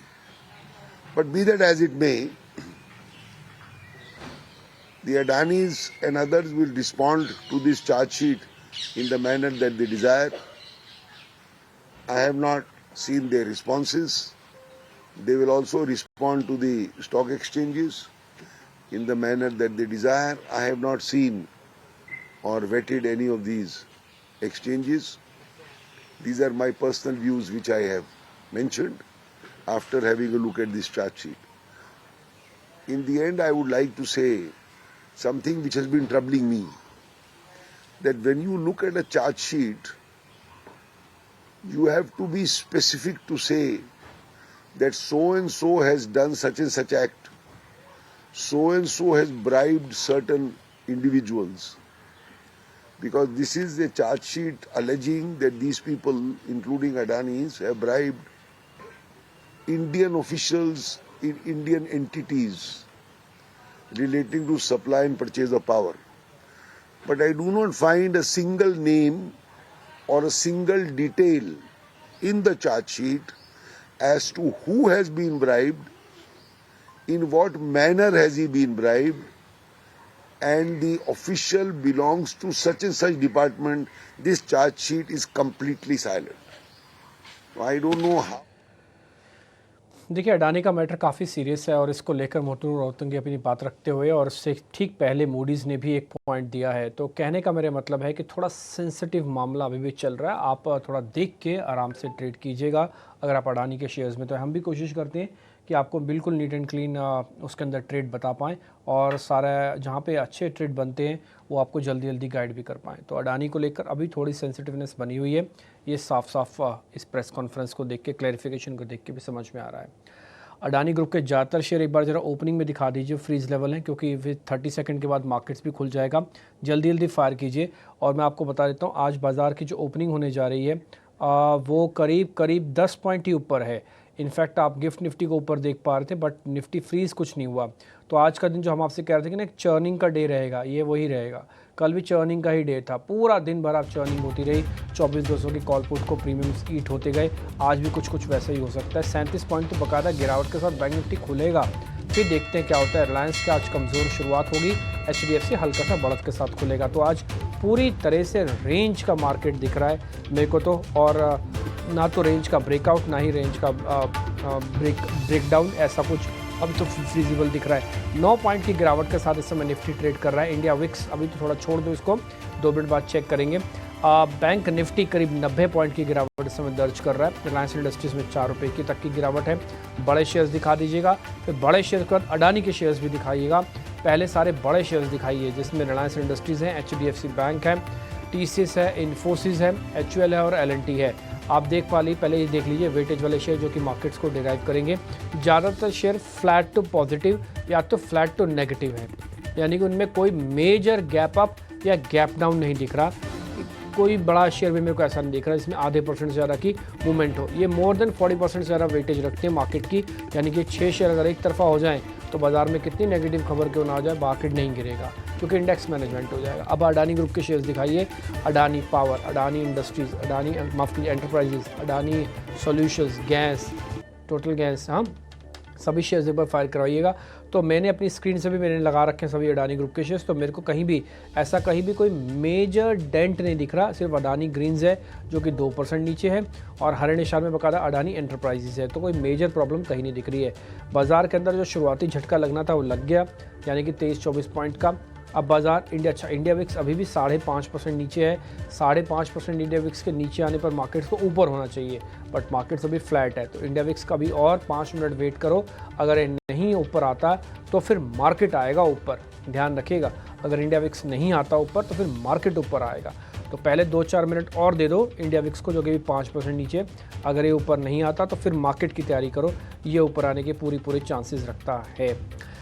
चलिए आगे बढ़ते हैं, कुछ और trade जरा एक बार check करवा लेते हैं कि कहाँ पे कौन सी पोजीशंस और बनती हुई दिख रही हैं, या फिर कहाँ पे और बढ़िया ट्रेड आज का शुरुआत में देखने को मिल सकता है। एक बार ज़रा लेके आते हैं टॉप गेनर्स, स्क्रीन पर ज़रा दिखाइएगा टॉप गेनर्स मार्केट के। हाँ पहले मैं निफ्टी से शुरू कर रहा हूँ, उसके बाद फिर हम आएंगे। M&M आज 2% ऊपर है, ई व्हीकल्स वाली गाड़ी लॉन्च हुई है।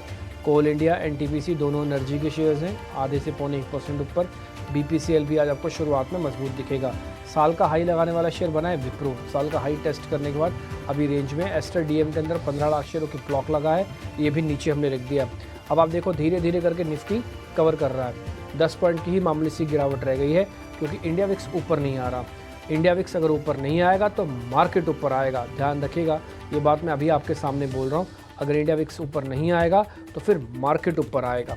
देखते हैं कौन ज़्यादा ठीक होता है, कौन ज़्यादा बेहतर तरीके से। अभी तक तो इंडिया विक्स में कोई खास बढ़त नहीं है, मार्केट ऊपर आ रहा है और ऑलमोस्ट हरे निशान की तरफ निफ्टी लौट आया है, निफ्टी इन ग्रीन नाउ। तो 1100 शेयर और 800 शेयर एडवांस डिक्लाइन की रेशो है, रेशो भी ख़राब नहीं है। लेकिन आज मैं फिर से बोलूँगा, अगर डेरिवेटिव एक्सपायरी का वीक नहीं होता ना, तो ट्रस्ट मी आप थोड़ा और चले हुए होते। ये एक्सपायरी का वीक है, 51% का रोल ओवर निफ्टी पर हो चुका है, बैंक निफ्टी पर 38% का रोल ओवर निफ्टी पर हो चुका है। तो आधी एनर्जी तो निकल चुकी है इस पूरे वीक की, यानी कि इस पूरे आसपास के ट्रेड की, क्योंकि अगली एनर्जी तो अगले कॉन्ट्रैक्ट में चलेगी ना। 51% रोल ओवर का मतलब अगली एनर्जी 51 कॉन्ट्रैक्ट अगले कॉन्ट्रैक्ट्स में चली गई है। तो ये थोड़ा सा मार्केट को डल करेगा, इसलिए 24,400, 52,500 और 52,800 दो रेजिस्टेंस के तौर पर रहेंगे। 24,000 मार्केट का सपोर्ट और यहाँ से 52,000 और 51,800 मार्केट का सपोर्ट की तरह रहेगा। मेजर ब्रेकडाउन, मेजर ब्रेकआउट कुछ खास मार्केट में दिखता नहीं। चर्निंग का मार्केट है, बहुत ही डिसिप्लिन्ड मार्केट होगा, आराम से ट्रेड करना, कोई जल्दबाजी घाई नहीं करना। और अगर ऐसा नहीं करते हैं तो फिर काम बन जाएगा। ऑप्शन ट्रेडर्स को खासकर ध्यान रखें, प्रीमियम डीके का दिन है, दोनों कॉल पुटे गिला देंगे, आपसे पैसे लेके चले जाएंगे। KI इंडस्ट्रीज़ कल ऑर्डर की खबर थी, आज वापस से चल रहा है, 3% ऊपर है। त्रिवेणी टर्बाइंस और कोचिन शिपयार्ड जैसे शेयर्स भी आज 3-3, 4-4% ऊपर है। और इसके अलावा हीट मैप अब आपकी स्क्रीन पर आने लगेंगे, जरा आप उसको भी नोटिस कीजिएगा कि कहाँ कहाँ पे स्ट्रेंथ है। Cochin shipyard, M&M, Nykaa, siemens, ये कुछ एक और शेयर्स हैं जो आज शुरुआत में आपको बढ़त दिख रहे हैं। प्रेस्टीज के अंदर आज प्रॉफिट बुकिंग हो रही है। सिप्ला भी आज 1.5% नीचे है। ये M&M, कोल इंडिया, विप्रो, कुछ आपको एनर्जी के शेयर्स या फिर एक ऑटोस में सिर्फ M&M, और कोई आपको देखो ऑटोस नहीं दिखेगा। पूरी स्क्रीन आप चेक कर लो तो M&M की गाड़ी लॉन्च हुई तो उसका रिवॉर्ड उसके पास है बस। हीट मैप में आप देखेंगे तो निफ्टी फार्मा इंडेक्स हमने आपके लिए लेके आए हैं। पहले बायोकॉन वगैरह थोड़ा कल की क्लोजिंग अच्छी थी, आज भी हमने पूछा, हालांकि एक्सपर्ट्स ने कहा कुछ खास ट्रेड मत करो, बट फिर भी बायोकॉन एक बढ़िया कल की क्लोजिंग और आज की ओपनिंग अच्छी कर रहा है। कोटक और HDFC ये दोनों बड़े बैंक हैं जो कि आपको हरे निशान में देख रहे हैं। ICICI और साथ ही एक एक्सिस बैंक, उनमें कुछ ज़्यादा बड़ा फॉल नहीं है। ICICI बैंक तो कोशिश कर रहा है हरे निशान में आने की, ठीक। और हीट मैप में आपको IT के स्टॉक्स दिखेंगे। और मैं आपको बता दूं, निफ्टी इस समय वही झूल रहा है 4-5 पॉइंट ऊपर, लेकिन बैंक निफ्टी भी हरे निशान में आ चुका है with the help of HDFC bank.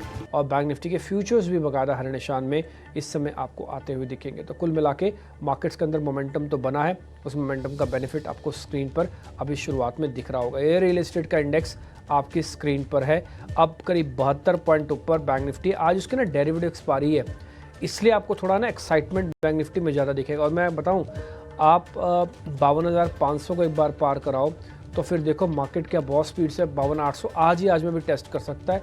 और सब लोगों के कम से कम जो सीरीज़ के 52,800 का टारगेट रखते हैं, उनके 300 पॉइंट का रोल ओवर कॉस्ट बचेगा, नहीं तो रोल ओवर कॉस्ट बहुत होती है। मैं ट्रेडर्स को जानता हूँ, उनके पास समय तो मिलता है लेकिन उसकी बहुत बड़ी कीमत चुकानी पड़ती है रोल ओवर कॉस्ट के नाम पर। 300-350 पॉइंट की रोल ओवर कॉस्ट चल रही है इस समय बैंक निफ्टी पर, और 150 पॉइंट की चल रही है निफ्टी पर। महंगा हो जाता है, सारा माल अपना ही माल रखा हुआ महंगा हो जाता है। ठीक है, देखते हैं अभी क्या होता है। अभी तो मार्केट फिलहाल अभी थोड़ा कोशिश तो कर रहा है अपने आप को लोस को प्रोटेक्ट करके वापस चलने की। अब मेरे सहयोगी मार्केट के मेहमानों से जुड़ के, यानी कि आज के मेहमानों से जुड़ के आपके सामने ट्रेड रखेंगे।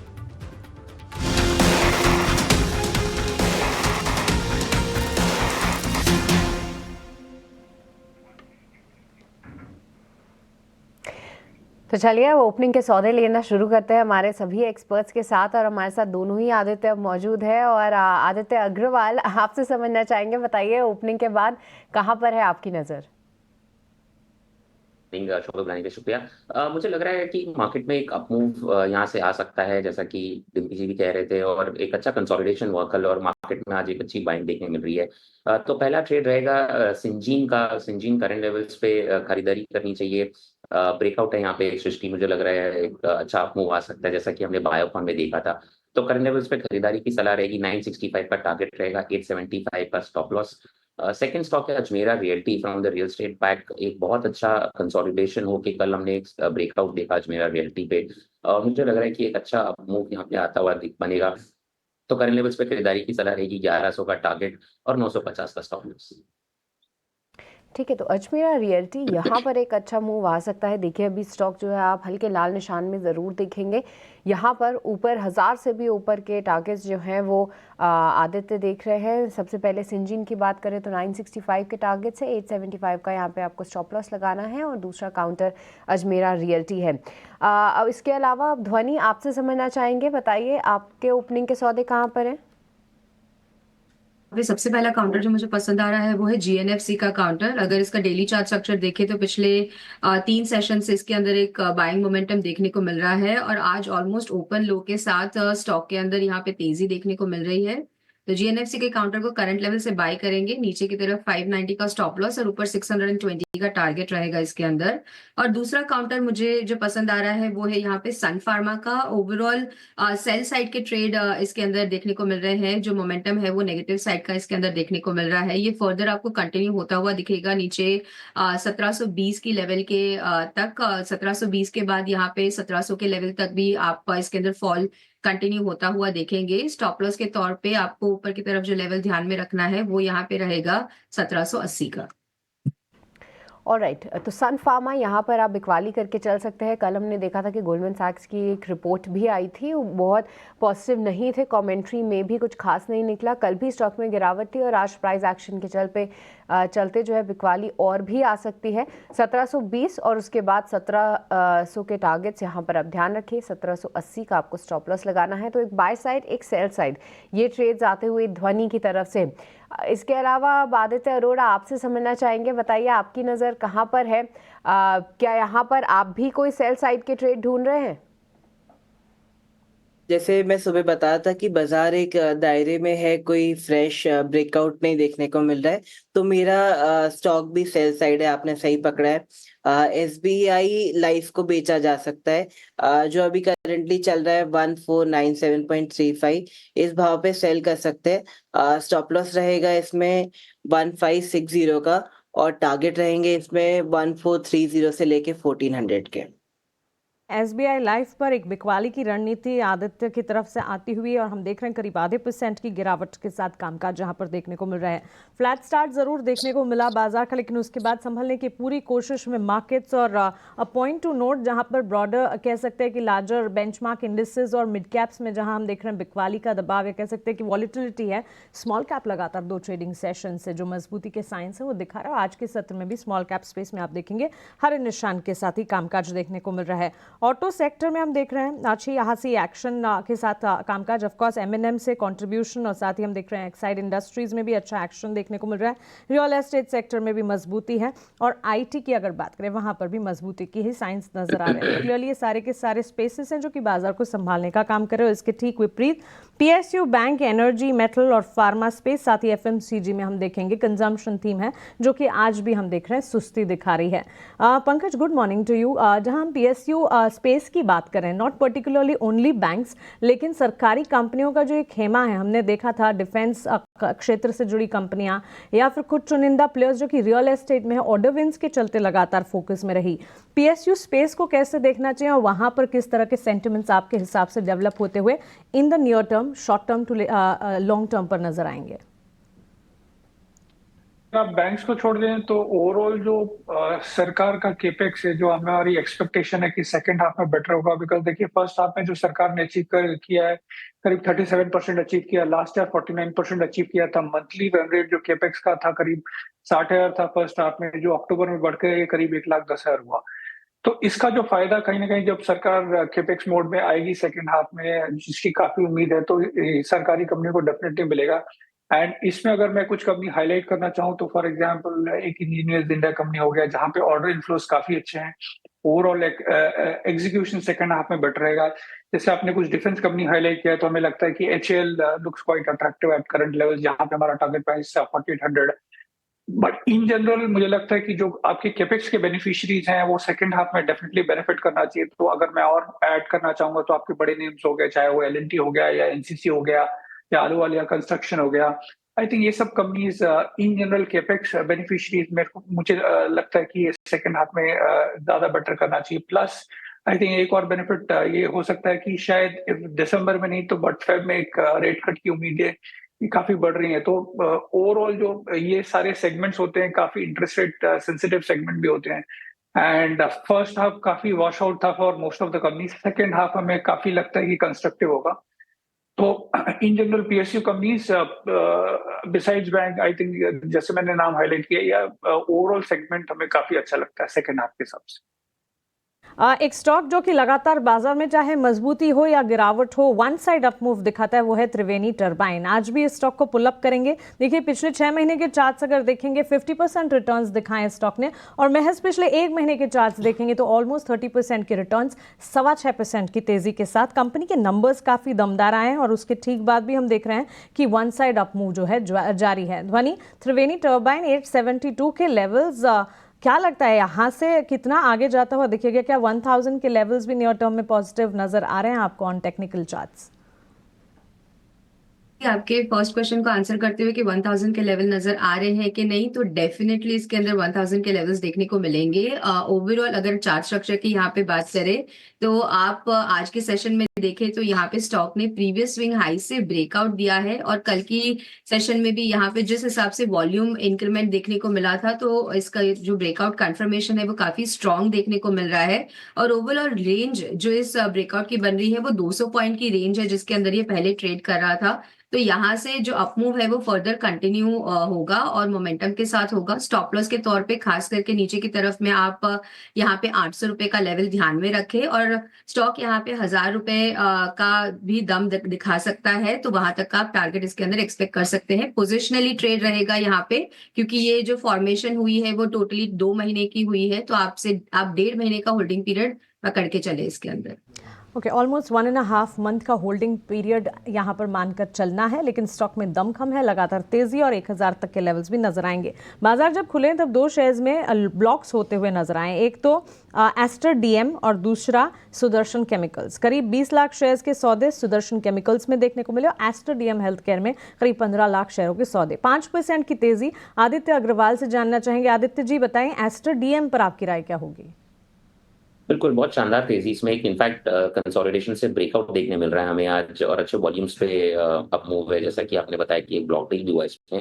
तो मुझे लग रहा है कि खरीदारी कर सकते हैं इसमें। फ्रेश अगर एंट्री किसी को लेनी हो तो 500 का लक्ष्य लगा है ऊपर में, और नीचे में स्टॉप लॉस हमको लगाना है 440 से 450 के बीच का अच्छा सपोर्ट है, तो 440 का स्टॉप लॉस लगा है, और पहला टारगेट इसमें 500 का रहेगा। अगर 500 क्रॉस करता है तो 540 के लेवल्स भी देख सकते हैं। ओवरऑल स्टॉक्स का स्ट्रक्चर बहुत ही पॉजिटिव लग रहा है मुझे। स्ट्रक्चर यहाँ से मजबूती के साइंस, ऑलमोस्ट 5% की तेजी। आदित्य अरोरा जी से जानना चाहेंगे, मैक्स फाइनेंशियल सर्विसेज MFSL के स्टॉक में अच्छी खासी मजबूती नजर आ रही है और ऑलमोस्ट 1.5% के अपमूव 1192 के स्तर पर। फंडामेंटल्स तो अच्छे हैं ही आदित्य, लेकिन टेक्निकली MFSL के चार्ट्स आपको कैसे लगते हैं? देखिए स्टॉक सपोर्ट से बाउंस बैक ले रहा है। स्टॉक का सपोर्ट है 1150, वहां से हमने ऑलमोस्ट 40 पॉइंट्स की तेजी देखी है, but for a breakout stock को 1250 का लेवल क्रॉस करने पड़ेंगे। वहां से एक फ्रेश लेग ऑफ रैली चालू हो सकती है। Right now stock is pretty neutral zone में है, तो यहाँ पे अभी हाल फिलहाल कोई ट्रेड नहीं बन रहा है, बट 1250 निकले तो यहाँ पे बुलिश नजरिया बना सकते हैं।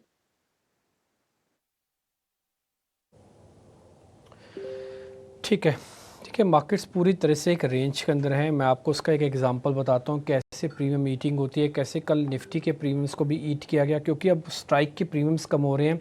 तो आज बैंक निफ्टी की एक्सपायरी है। काफ़ी सारे लोगों को आदत होती है 0-0 ट्रेड वाली की, उन दोनों के देखो कैसे पैसे लेके जाएगा। मैं आपको एक स्ट्राइक बताता हूँ, प्रोड्यूसर साहब ज़रा फायर कीजिएगा। 52,000 की कॉल और पुट 52,000 की, आप 52,000 के आसपास ही तो खड़े हैं ना, तो एट द मनी हो गई है। तो 52,000 की कॉल और 52,000 की पुट आप आमने सामने रख देंगे तो देखेंगे कि दोनों में से पैसे खाए जा रहे हैं। ये 52,000 की कॉल 26% का नुकसान है दिखाना, इसी तरह से पुट भी दिखाओ आप, ऑलमोस्ट उसका भी 25 से 26% का नुकसान है पुट का भी। तो होगा क्या कि दोनों को एक बार स्क्रीन पे भी दिखाना। जैसे कल भी हमने आपको बताया था, ये चर्निंग है मार्केट की। मार्केट 2 दिन तक यानी कि उससे पहले तक शॉर्ट कवरिंग करवा चुका है।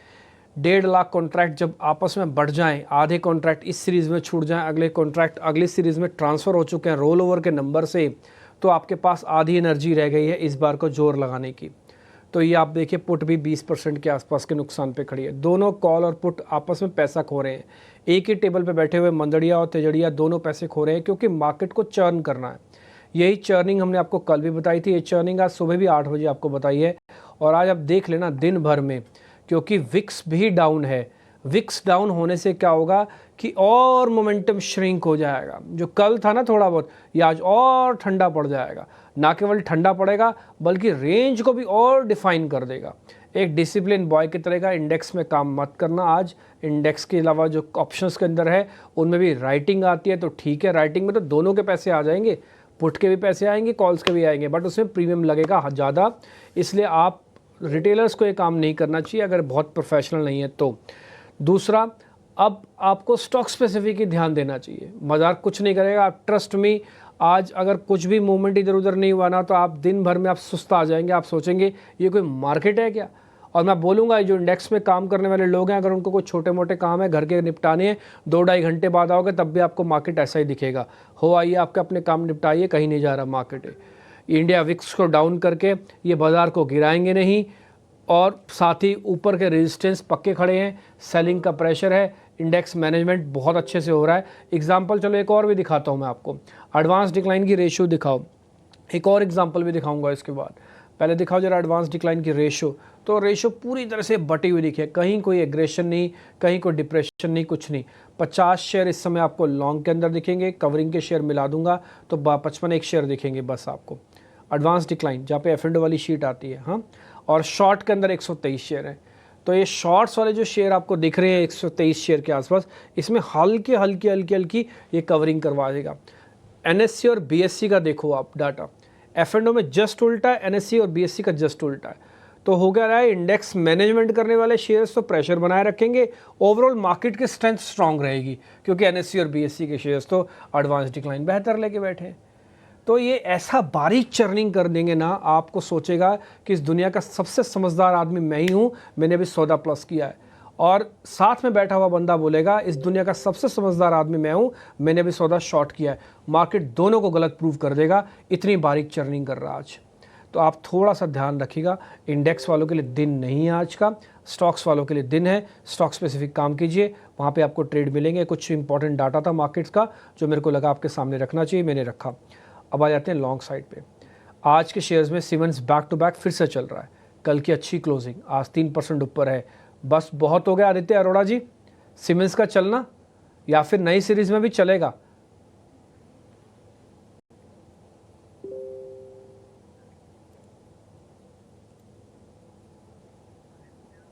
ओके ठीक है, आदित्य अरोड़ा नहीं होंगे, आदित्य अग्रवाल हमारे साथ हैं। आदित्य भाई नमस्ते, बहुत शुक्रिया, thank you very much. Agarwal ji बताइए सर, सीमेंस और चलेगा? शो पे बुलाने के लिए शुक्रिया डिम्पी जी, नमस्कार, गुड मॉर्निंग। बिल्कुल 61.8% रिट्रेसमेंट के आसपास आके खड़ा है स्टॉक अभी फिलहाल। अगर ये 75-50 को क्रॉस कर देता है डिम्पी जी, मुझे लग रहा है कि इसमें एक अच्छा मूव कंटिन्यू होगा और ये 8000 के लेवल्स को भी टेस्ट कर सकता है। तो मैं बोलूंगा कि इसमें बने रहे। अगर आपको फ्रेश लॉन्ग एडिशन करना है तो 75-50 के ऊपर जरूर खरीदारी करें। स्टॉप लॉस आपको लगाना है 150 पॉइंट नीचे 7400 पे, और आपका पहला लक्ष्य होना चाहिए 8000 और उसके ऊपर 8200। मुझे लग रहा है ये स्टॉक में जो बिकवाली थी वो ओवर हो चुकी है और कहीं ना कहीं अपने अपर एंड ऑफ द रेंज को टेस्ट करेगा जो कि 8200 पे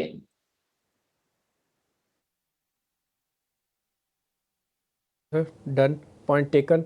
तो आप ये कह रहे हैं कि आप इस शेयर पे पर ध्यान रखेंगे, ठीक है।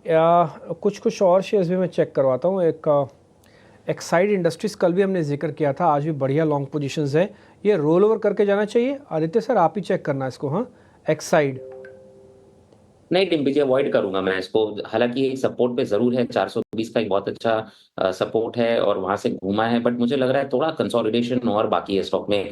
440 का एक इमीडिएट रेजिस्टेंस है, अगर 440 को क्रॉस करके उसके ऊपर सस्टेन करता है तो फिर मैं रोल ओवर करूंगा, अदरवाइज मैं इसको कट करके जाऊंगा और नेक्स्ट एक्सपायरी फ्रेश एडिशन के लिए देखूंगा अगर 440 के ऊपर सस्टेन करता है तो। ठीक है, एक शेयर मैं और आपसे ही पता कर लेता हूँ आदित्य, जरा आप ही चेक करना। हम स्टैंपिंग करते जा रहे हैं सभी शेयर्स पे। एक साइड नहीं, लॉन्ग साइड पे। एक मिनट मेरे को समय दीजिए, बस मैं शेयर ढूंढ लूँ अच्छा सा कोई। 3%। अडानी पोर्ट्स भी नहीं, 2। जरा कोटक बैंक सर चेक करना, भले प्राइस एक्शन नहीं है बट बिल्डअप ठीक है, हो सकता है इस सीरीज़ में कंसोलिडेट कर जाए, अगली सीरीज़ में चले। जरा कोटक चेक करना सर। मुझे लग रहा है कि ये एक स्टॉक है जिसमें काफी टाइम से एक मोमेंटम बिल्डअप हो रहा है, लेकिन प्राइस एक्शन नहीं हो रहा, जैसे आपने कहा। 1820 मुझे लग रहा है कि इमीडिएट टारगेट जरूर बन रहा है इस पे। अगर मैं वीकली टाइम फ्रेम पे देखूं तो वीकली 200 डीएमए आता है 1820 पे। अगर उसके ऊपर सस्टेन करेगा स्टॉक तो डेफिनेटली मुझे 1900 तक के लेवल्स लग रहे हैं। मैं खरीदारी करके जाऊंगा इसको। अगर मुझे रोल ओवर करना है, मेरे पास एडिशन है ऑलरेडी इस मंथ की, तो मैं रोल ओवर भी करूंगा। I would take that risk. और 1820 मेरा पहला टारगेट रहेगा, उसके ऊपर मैं 1900 तक के लेवल्स के लिए वेट करूंगा, क्योंकि चार्ट सेटअप बहुत इंटरेस्टिंग लग रहा है। मुझे लग रहा है ये कब मूव आना चाहिए इसमें। कल ये शेयर F&O बैन में था, ग्रैन्युलस इंडिया एक बार जरा स्क्रीन पे लेके आना। तो जब बैन में था तो बढ़िया चला, आरती इंडस्ट्रीज भी बढ़िया चला, GNFC भी बढ़िया चला। तीनों शेयर कल बैन में थे, तीनों शेयर एक ही दिन में बैन से बाहर चले गए।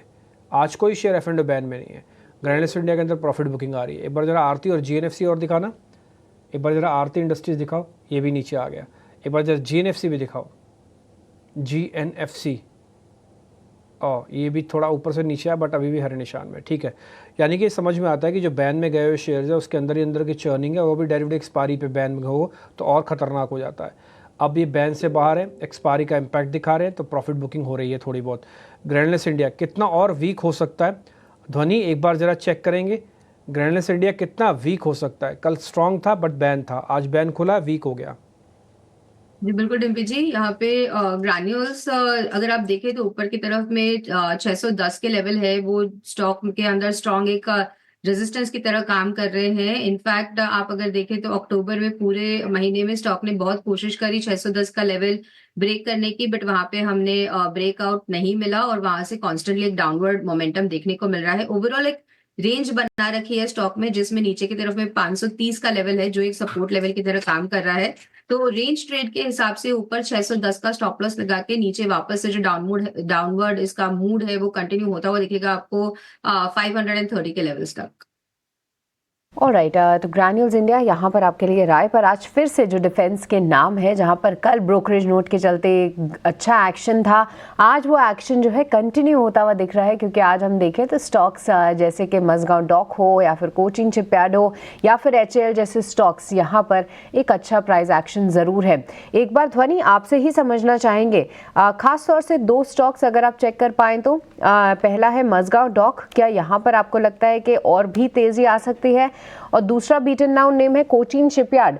यहाँ पे देखिए स्टॉक में तो ज़बरदस्त धुलाई हुई है, आधे से भी मतलब 3000 के कहाँ पे उसने स्तर एक बार दिखाए थे, अब लगभग 1500 के आसपास है। कैसे देख रहे हैं आप इसको, और क्या यहाँ पर और तेज़ी की उम्मीद की जाए शॉर्ट टर्म में? यहाँ पे सबसे पहले सृष्टि मझगांव डॉक की बात करते हैं तो वहां पर अगर आप देखें चार्ट स्ट्रक्चर वाइज तो एक रेंज कंसोलिडेशन इसके अंदर देखने को मिला था, जिसके अंदर स्टॉक फंसा हुआ है सिंस सितंबर स्टार्ट, और आपको उसी रेंज के अंदर इसके अंदर ट्रेड देखने को मिल रहे हैं। अभी ऊपर की तरफ में इसका जो रेजिस्टेंस है वो 4850 के लेवल्स के पास देखने को मिल रहा है। हालांकि सपोर्ट लेवल जो है वो यहाँ पे 3830 का लेवल जो है उसके पास कायम करा हुआ है स्टॉक ने। अभी फिलहाल के लिए यहाँ पे शॉर्ट टर्म बेसिस पे बाय साइड का ट्रेड आप ले सकते हैं, क्योंकि मिडिल ऑफ द रेंज में हम हैं और स्टॉक ने अपनी जो इंपॉर्टेंट डीएमएस है उनको ऊपर की तरफ क्रॉस करा है। तो यहाँ से पॉजिटिव मोमेंटम आपको बनता हुआ दिखेगा 4850 का लेवल जो मैंने बताया वहां तक। और स्टॉप लॉस के तौर पे यहाँ पे मैं रिवाइज करना चाहूंगी, स्टॉप लॉस जो है वो उसको आप ट्रेल कर लीजिए ऊपर की तरफ। स्टॉप लॉस इसके लिए बनेगा 4135 का। और जहां तक कोचिन शिपयार्ड का सवाल है, यहाँ पे इसके अंदर भी एक जो है वो हमें तेजी देखने को मिल रही है, बट हाल फिलहाल के लिए इसको यहाँ पे अवॉइड करेंगे। मझगांव डॉक के अंदर मेरी कन्विक्शन ज्यादा स्ट्रॉन्ग बनती है।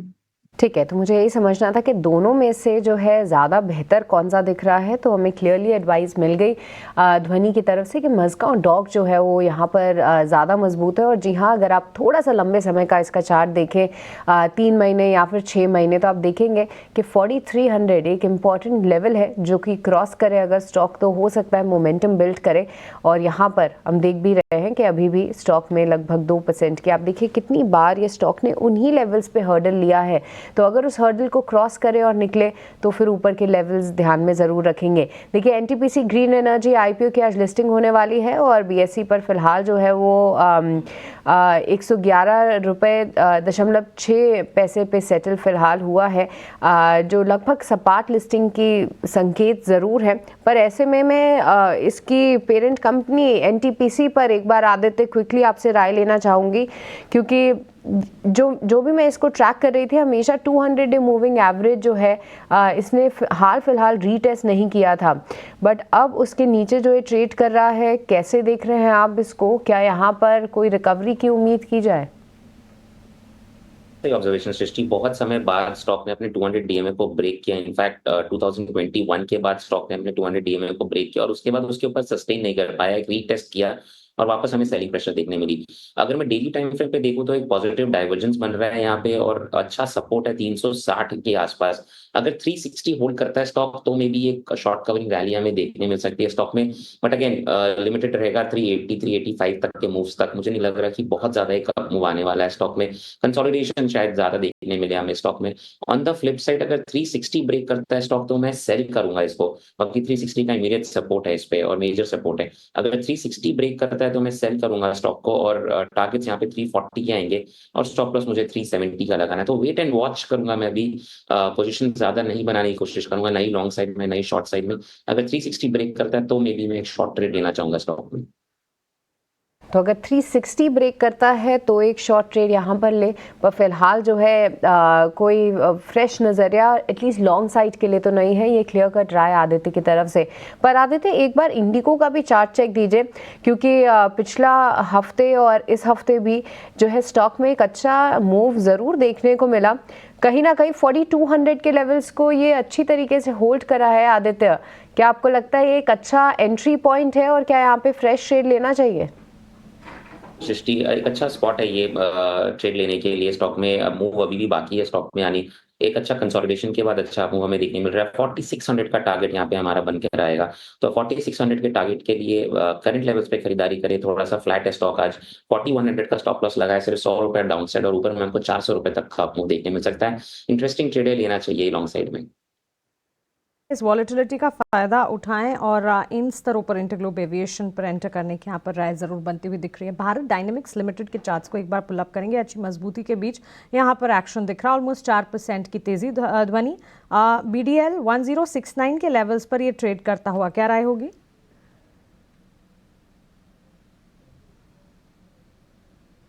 ध्वनि, भारत डायनेमिक्स लिमिटेड पर आपसे राय चाहिए थी। आप प्लीज अनम्यूट योरसेल्फ ध्वनि। जी बिल्कुल मानसी, यहाँ पे जो बीडीएल का काउंटर है इसके अंदर डेफिनेटली एक अपमूव देखने को मिल रहा है। फ्रेश एंट्री में यहाँ पे इसके अंदर रेकमेंड नहीं करना चाहूंगी, क्योंकि जो स्टॉक है वो यहाँ पे एक रेजिस्टेंस फेस करेगा वापस से 1120 के लेवल्स के पास। जो जिनके पास ऑलरेडी होल्ड है वो बाय करके होल्ड करके रखे और फ्रेश एंट्री ना ले। स्टॉप लॉस के तौर पे नीचे की तरफ में आज का जो ओपन लो हमें मिल रहा है 1030 का लेवल, उसको ध्यान में रखे, बट प्रॉफिट बुकिंग यहाँ पे कर ले 1120 की लेवल के पास।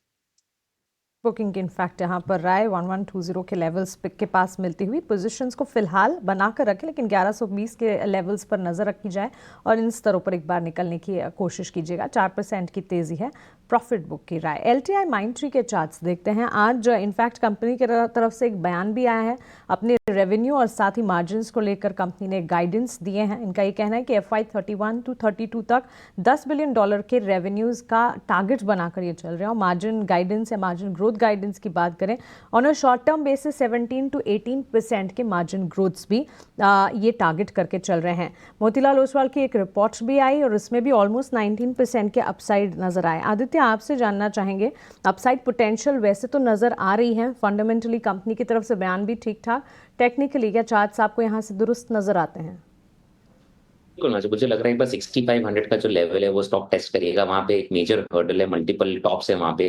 तो करंट लेवल से अगर कोई खरीदारी करने की सोच रहे हैं तो 6150 से 6200 का अच्छा सपोर्ट है। 6100 का स्टॉप लॉस लगाना चाहूंगा और मैं 6500 के लेवल्स तक के लिए एक अप मूव जरूर प्ले करना चाहूंगा। इनफैक्ट दोनों ही स्टॉक LTTS और LTI मुझे लग रहा है कि यहाँ पे एक अच्छा अप मूव बनता हुआ आएगा। अगर मैं LTTS की बात कर ले तो यहाँ पे 5900 से 6000 के लेवल्स बनते हैं और LTI में मुझे लग रहा है 6500 के लेवल्स बनते हैं। तो दोनों ही स्टॉक्स में खरीदारी करके चल सकते हैं। ओके, तो चलिए न्यूज़ फ्लो भी है और ख़रीदारी के मौके यहाँ पर टेक्निकली भी चार्ट स्ट्रक्चर पर ये पॉजिटिव नज़र आ रहा है। लेकिन बजाज हाउसिंग फाइनेंस और जियो फाइनेंस के चार्ट्स पर ध्वनि दोनों एक बार चार्ट देखें। हम देख रहे हैं कुछ दिनों से बड़ी रेंज में ये स्टॉक्स नज़र आ रहे हैं। इनफैक्ट एक्यूमुलेशन के साइंस भी देखने को मिले थे। दिवाली के वक्त भी इन स्टॉक्स को हमने टच बेस किया था।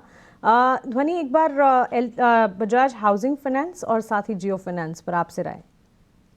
बिल्कुल, यहाँ पे सबसे पहले अगर जियो फाइनेंस की हम बात कर रहे हैं तो जियो फाइनेंस के अंदर एक अपमूव हमें देखने को मिल रहा है, बट ओवरऑल एक वापस से इसके अंदर रेजिस्टेंस जो है वो 330 के लेवल्स के पास हमें वापस से देखने को मिलेगा। तो हाल फिलहाल के लिए कोई भी एक बाई साइड का रिकमेंडेशन इसके अंदर नहीं दूंगी मैं। जो भी पोजीशंस है उनको यहाँ पे प्रॉफिट बुकिंग भी कर सकते हैं और 330 के लेवल्स के पास इसके अंदर वापस से आप ओवरऑल रेजिस्टेंस देखने को मिलेगा। तो ओवरऑल होल्ड कीजिए और वहां पे प्रॉफिट बुक कीजिए। जहां तक बजाज हाउसिंग फाइनेंस का सवाल है तो यहाँ पे ज्यादा टेक्निकल डेटा हमारे पास है नहीं। जो भी अवेलेबल है उनके बेसिस पे मैं यही कहना चाहूंगी कि इसको भी हाल फिलहाल के लिए अवॉइड करें, क्योंकि स्टॉक के अंदर एक स्टैग्नेशन वापस से देखने को मिल रहा है। 130 के लेवल्स हम क्लोजिंग बेसिस पे पार नहीं कर पा रहे हैं। तो ओवरऑल यहाँ पे नीचे जो वापस से डाउन मूव है वो 125 के लेवल्स तक देखने को मिल सकता है। तो दोनों ही काउंटर्स को यहाँ पे अवॉइड करें और अगर आपकी होल्डिंग है जियो फाइनेंस में तो वहां पे प्रॉफिट बुकिंग की सलाह रहेगी।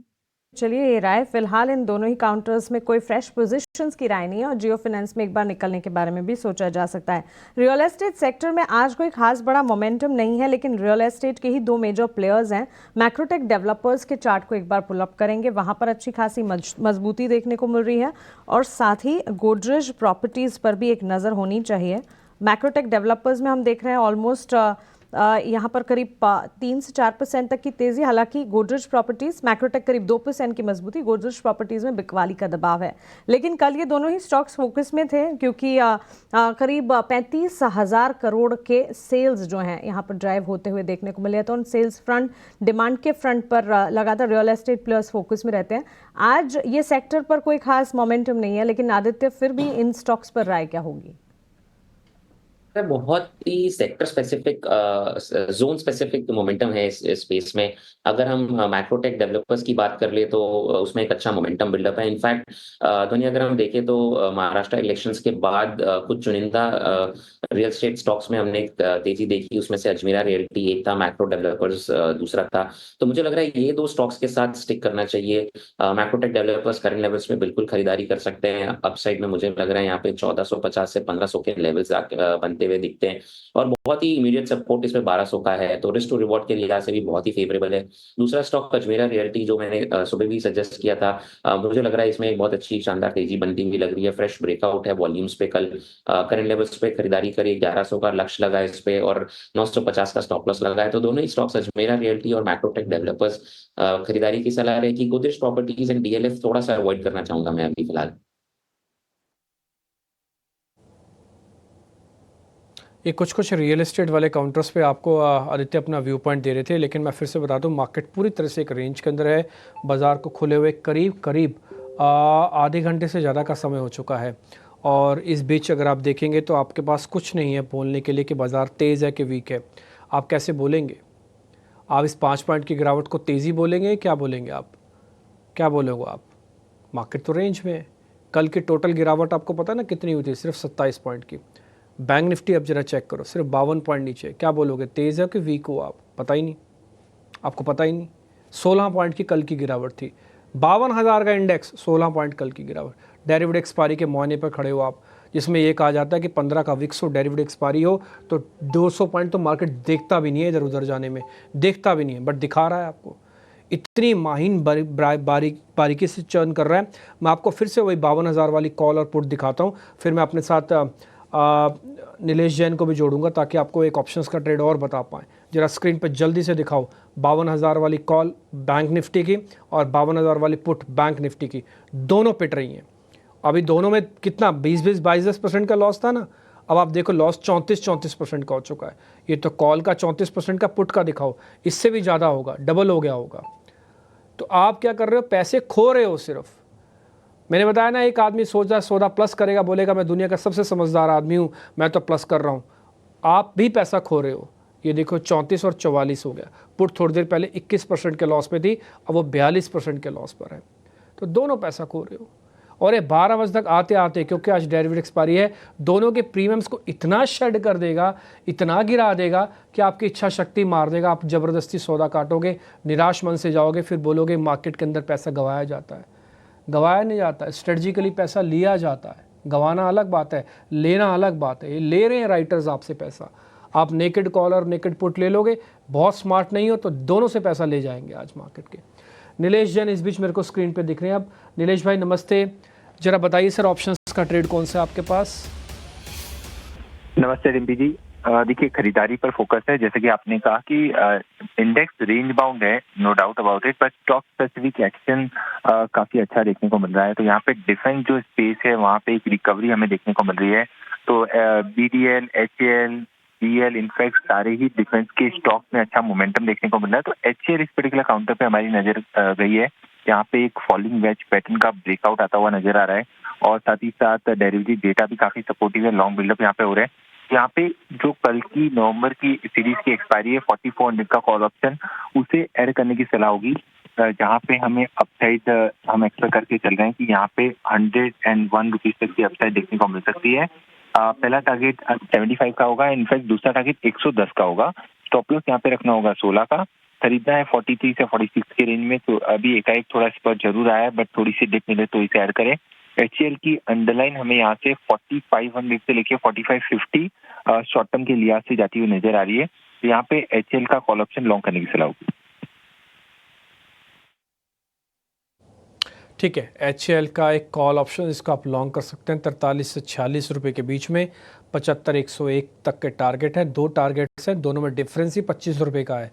ठीक है, तो आप पहला टारगेट आने पर या तो ट्रेल लगाना या तो प्रॉफिट बुक करना, जैसे आपको ठीक लगे। 16 रुपये का एक स्टॉप लॉस भी डाल देना। कोई भी सौदा ले रहे हो, मल्टीपल लॉट ले रहे हो तब भी।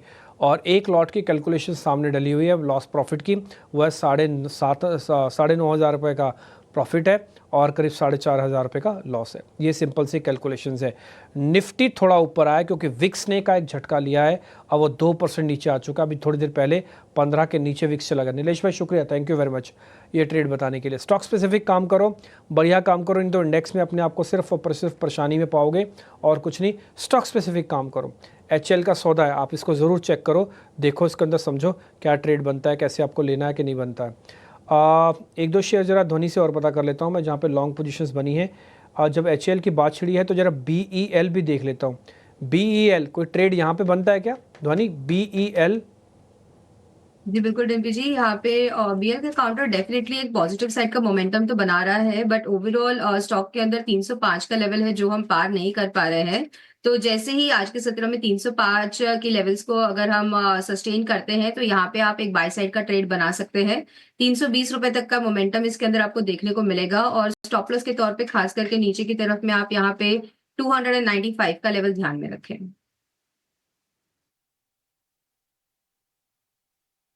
ये BEL पे आपको दिखा है करीब 2% तक की तेज़ी के साथ। ये शेयर भी डेज हाई पे। देखिए डिफेंस वाली थीम को लेकर कई क्वेश्चंस थे। कल हमारे सहयोगी शरद जब जुड़े थे तो उन्होंने आपको सरकारी कंपनीज की पूरी एक रिसर्च दी थी, उसमें डिफेंस वाली कंपनीज भी थी। कल जितने भी एनालिस्ट आए हम सब ने, मैंने तो कम से कम सभी एनालिस्ट से पूछा कि ये जो डिफेंस वाले काउंटर्स हैं ठीक है ना। तो एक जवाब मेरे को बहुत पसंद आया जो कल हमारे अमन जी बता के गए थे, अबैकस के थे वो ये बता के गए थे कि देखिए जो बैलेंस शीट है ना वो अगले 20 साल के लिए दी गई है उनको।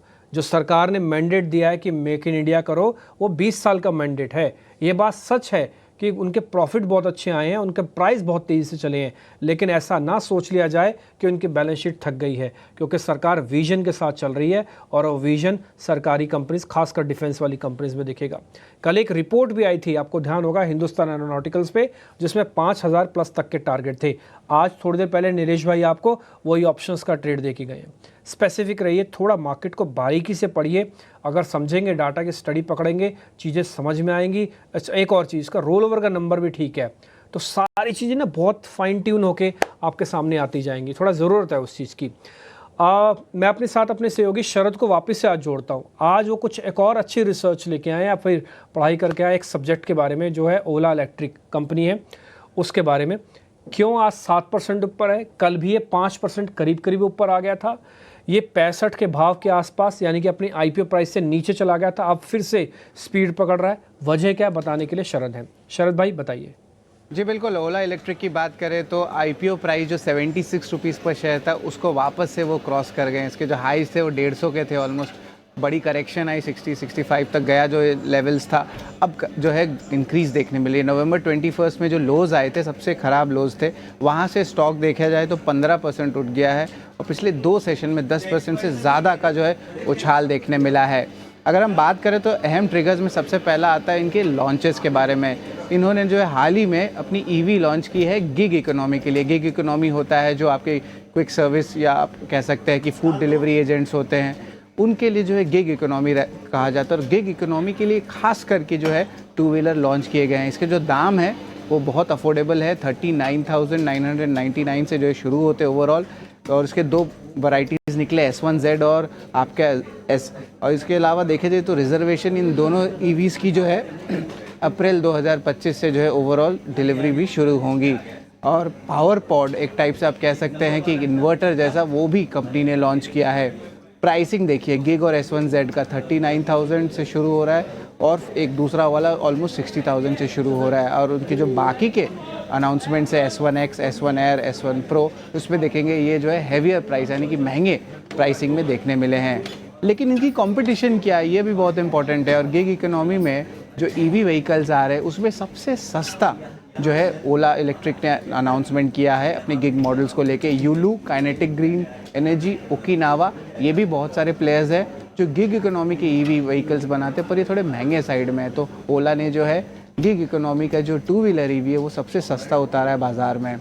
ऑफकोर्स कुछ और भी पॉइंट्स है, कंप्लेंट्स की इश्यूज़ तो कंपनी के साथ ही है, लेकिन कंपनी ने लास्ट मंथ कंप्लेंट इश्यूज़ को कहा था कि जितने भी कंप्लेंट इशू CCPA के जरिए आए उसमें से 99% की जो है उन्होंने सॉल्व कर दी है। इसके अलावा PTI से न्यूज़ फ्लो ये भी आया था कि कंपनी ने 500 एम्प्लॉयज़ को निकाला है ताकि वो रीस्ट्रक्चरिंग कंपनी की कर पाए और पाथ टू प्रॉफिटेबिलिटी के जो ओवरऑल बात होती है उसके तरफ ज़्यादा फोकस कर पाए। ये 2 डेटा तो हमें नोन थे, लेकिन एक इंटरेस्टिंग डेटा मैं आपको बताता हूँ। ओला ने वापस मार्केट शेयर में जो है बढ़ोतरी दिखाई है अक्टूबर के महीने में। अब वो 31% पे जो है इनका आ चुका है। अब याद रखिएगा सितंबर में और अगस्त में थोड़ी स्लम्प आई थी उनके मार्केट शेयर को लेके, लेकिन अब जो है फेस्टिव सीजन सेल्स के कारण इम्प्रूवमेंट आया और दूसरा जो डिलीवरी मैट्रिक्स है उसमें भी इम्प्रूवमेंट आया। अगर इसको कंपेयर करें बजाज ऑटो, TVS मोटर, एथर एनर्जी के साथ, तो ये जो है ओला से कम है। 26% पे बजाज ऑटो है, 22% पे TVS मोटर है। तो ये ऑफकोर्स जो है पूरी करता है। सारी इन्फॉर्मेशन आपने दी है शरद, इंटरेस्टिंग इन्फॉर्मेशन है। मार्केट शेयर्स भी बढ़ा है उनका, आप बता भी रहे थे, और ये शेयर मूवमेंट भी हुआ है, ये अच्छी रिसर्च है। खैर इस बीच एक कंपनी के बारे में और बता देता हूँ, NTPC ग्रीन्स की भी लिस्टिंग होने जा रही है। विजुअल्स आपकी स्क्रीन पर आ जाएंगे, 1 मिनट के लिए आप जरा उसको भी देख लीजिएगा। BSE पर 113 पे अपटिक आना शुरू हो गया, 5% का ट्रेड है। इशू प्राइस था इसका 108 रुपये का, तो स्लाइटली गेन आपके पास आया है करीब 5 से 6% का। और ये आप देख पा रहे हैं टॉप मैनेजमेंट को, NTPC ग्रीन की टॉप मैनेजमेंट लिस्टिंग बेल यहाँ पर रिंग करते हुए एक्सचेंजेस पे, NSE पे ये लिस्ट आपको तस्वीरें दिख रही हैं। तो आपका जो भाव है यानी कि जो लिस्टिंग गेन है वो करीब 6% के आसपास का है। NTPC अपने डिविजन्स में अलग अलग कर रहा है। इसमें जो ग्रीन डिविजन्स है इसका, हालांकि सभी कंपनीज़ के पास है, ऐसा नहीं सिर्फ NTPC के पास ही है, ये अडानीज़ के पास भी है, अंबानीज़ के पास भी है, और भी कई कंपनीज़ के पास है, लेकिन सब अपने अपने हिसाब से उसको लिस्टिंग करवा के मार्केट्स में उतारेंगे। और NTPC ग्रीन्स भी कुछ वैसे ही है। अब 7% का गेन आपकी स्क्रीन पर आ रहा है। NTPC ग्रीन की 5 से 6% प्रीमियम के साथ लिस्टिंग हुई और उसका बेनिफिट आपको लिस्टिंग गेन के तौर पर स्क्रीन पर दिख रहा है। ये क्या मार्केट पे बहुत बड़ी छाप छोड़ेगा? ऐसा नहीं है, ये स्पेसिफिक है। अपने एरिया के अंदर एक नया बुके के अंदर एक नया फ्लावर जुड़ चुका है, बट ये अपने ही एरिया के अंदर रहेगा, क्योंकि ना तो इसकी मार्केट कैप बहुत बड़ी है, ना ही विजन उस तरह का है कि जो पूरी कोर इकोनॉमी को ड्राइव कर पाए। इसलिए NTPC ग्रीन्स एक अच्छा प्लेयर अपने इस सेगमेंट के अंदर बन के रह सकता है। वापस लौटते हैं मार्केट पे, तो NTPC ग्रीन्स की लिस्टिंग हुई। मार्केट्स 102 पॉइंट की गिरावट के साथ बैंक निफ्टी नीचे है, और निफ्टी जो अभी करीब 26 पॉइंट ऊपर आ गया था, आप देखेंगे वापस से वो लाल निशान में आ गया है। और यही बात मैं आपसे बार बार कह रहा हूँ कि इतनी बारीक चर्निंग होगी कि आप और मैं समझ ही नहीं पाएंगे कि मार्केट के अंदर क्या हो रहा है। ना देखो आज इंडेक्स जो देख रहा है वो जहाँ से देख रहा है वो वहीं से पैसे गंवा रहा है, क्योंकि मार्केट ल्योर करता है, खींचता है, बुलाता है आपको। आप जैसे उसके अंदर पार्टिसिपेट करते हो, थोड़ा भी सौदा प्लस करते हो, बाजार आपसे पैसे लेता है। फील गुड फील बैड वाली सारी पिक्चर आपको स्क्रीन दिखा रहा है, आप देख भी रहे हो। इससे ज़्यादा मैं कुछ बता नहीं पाऊँ।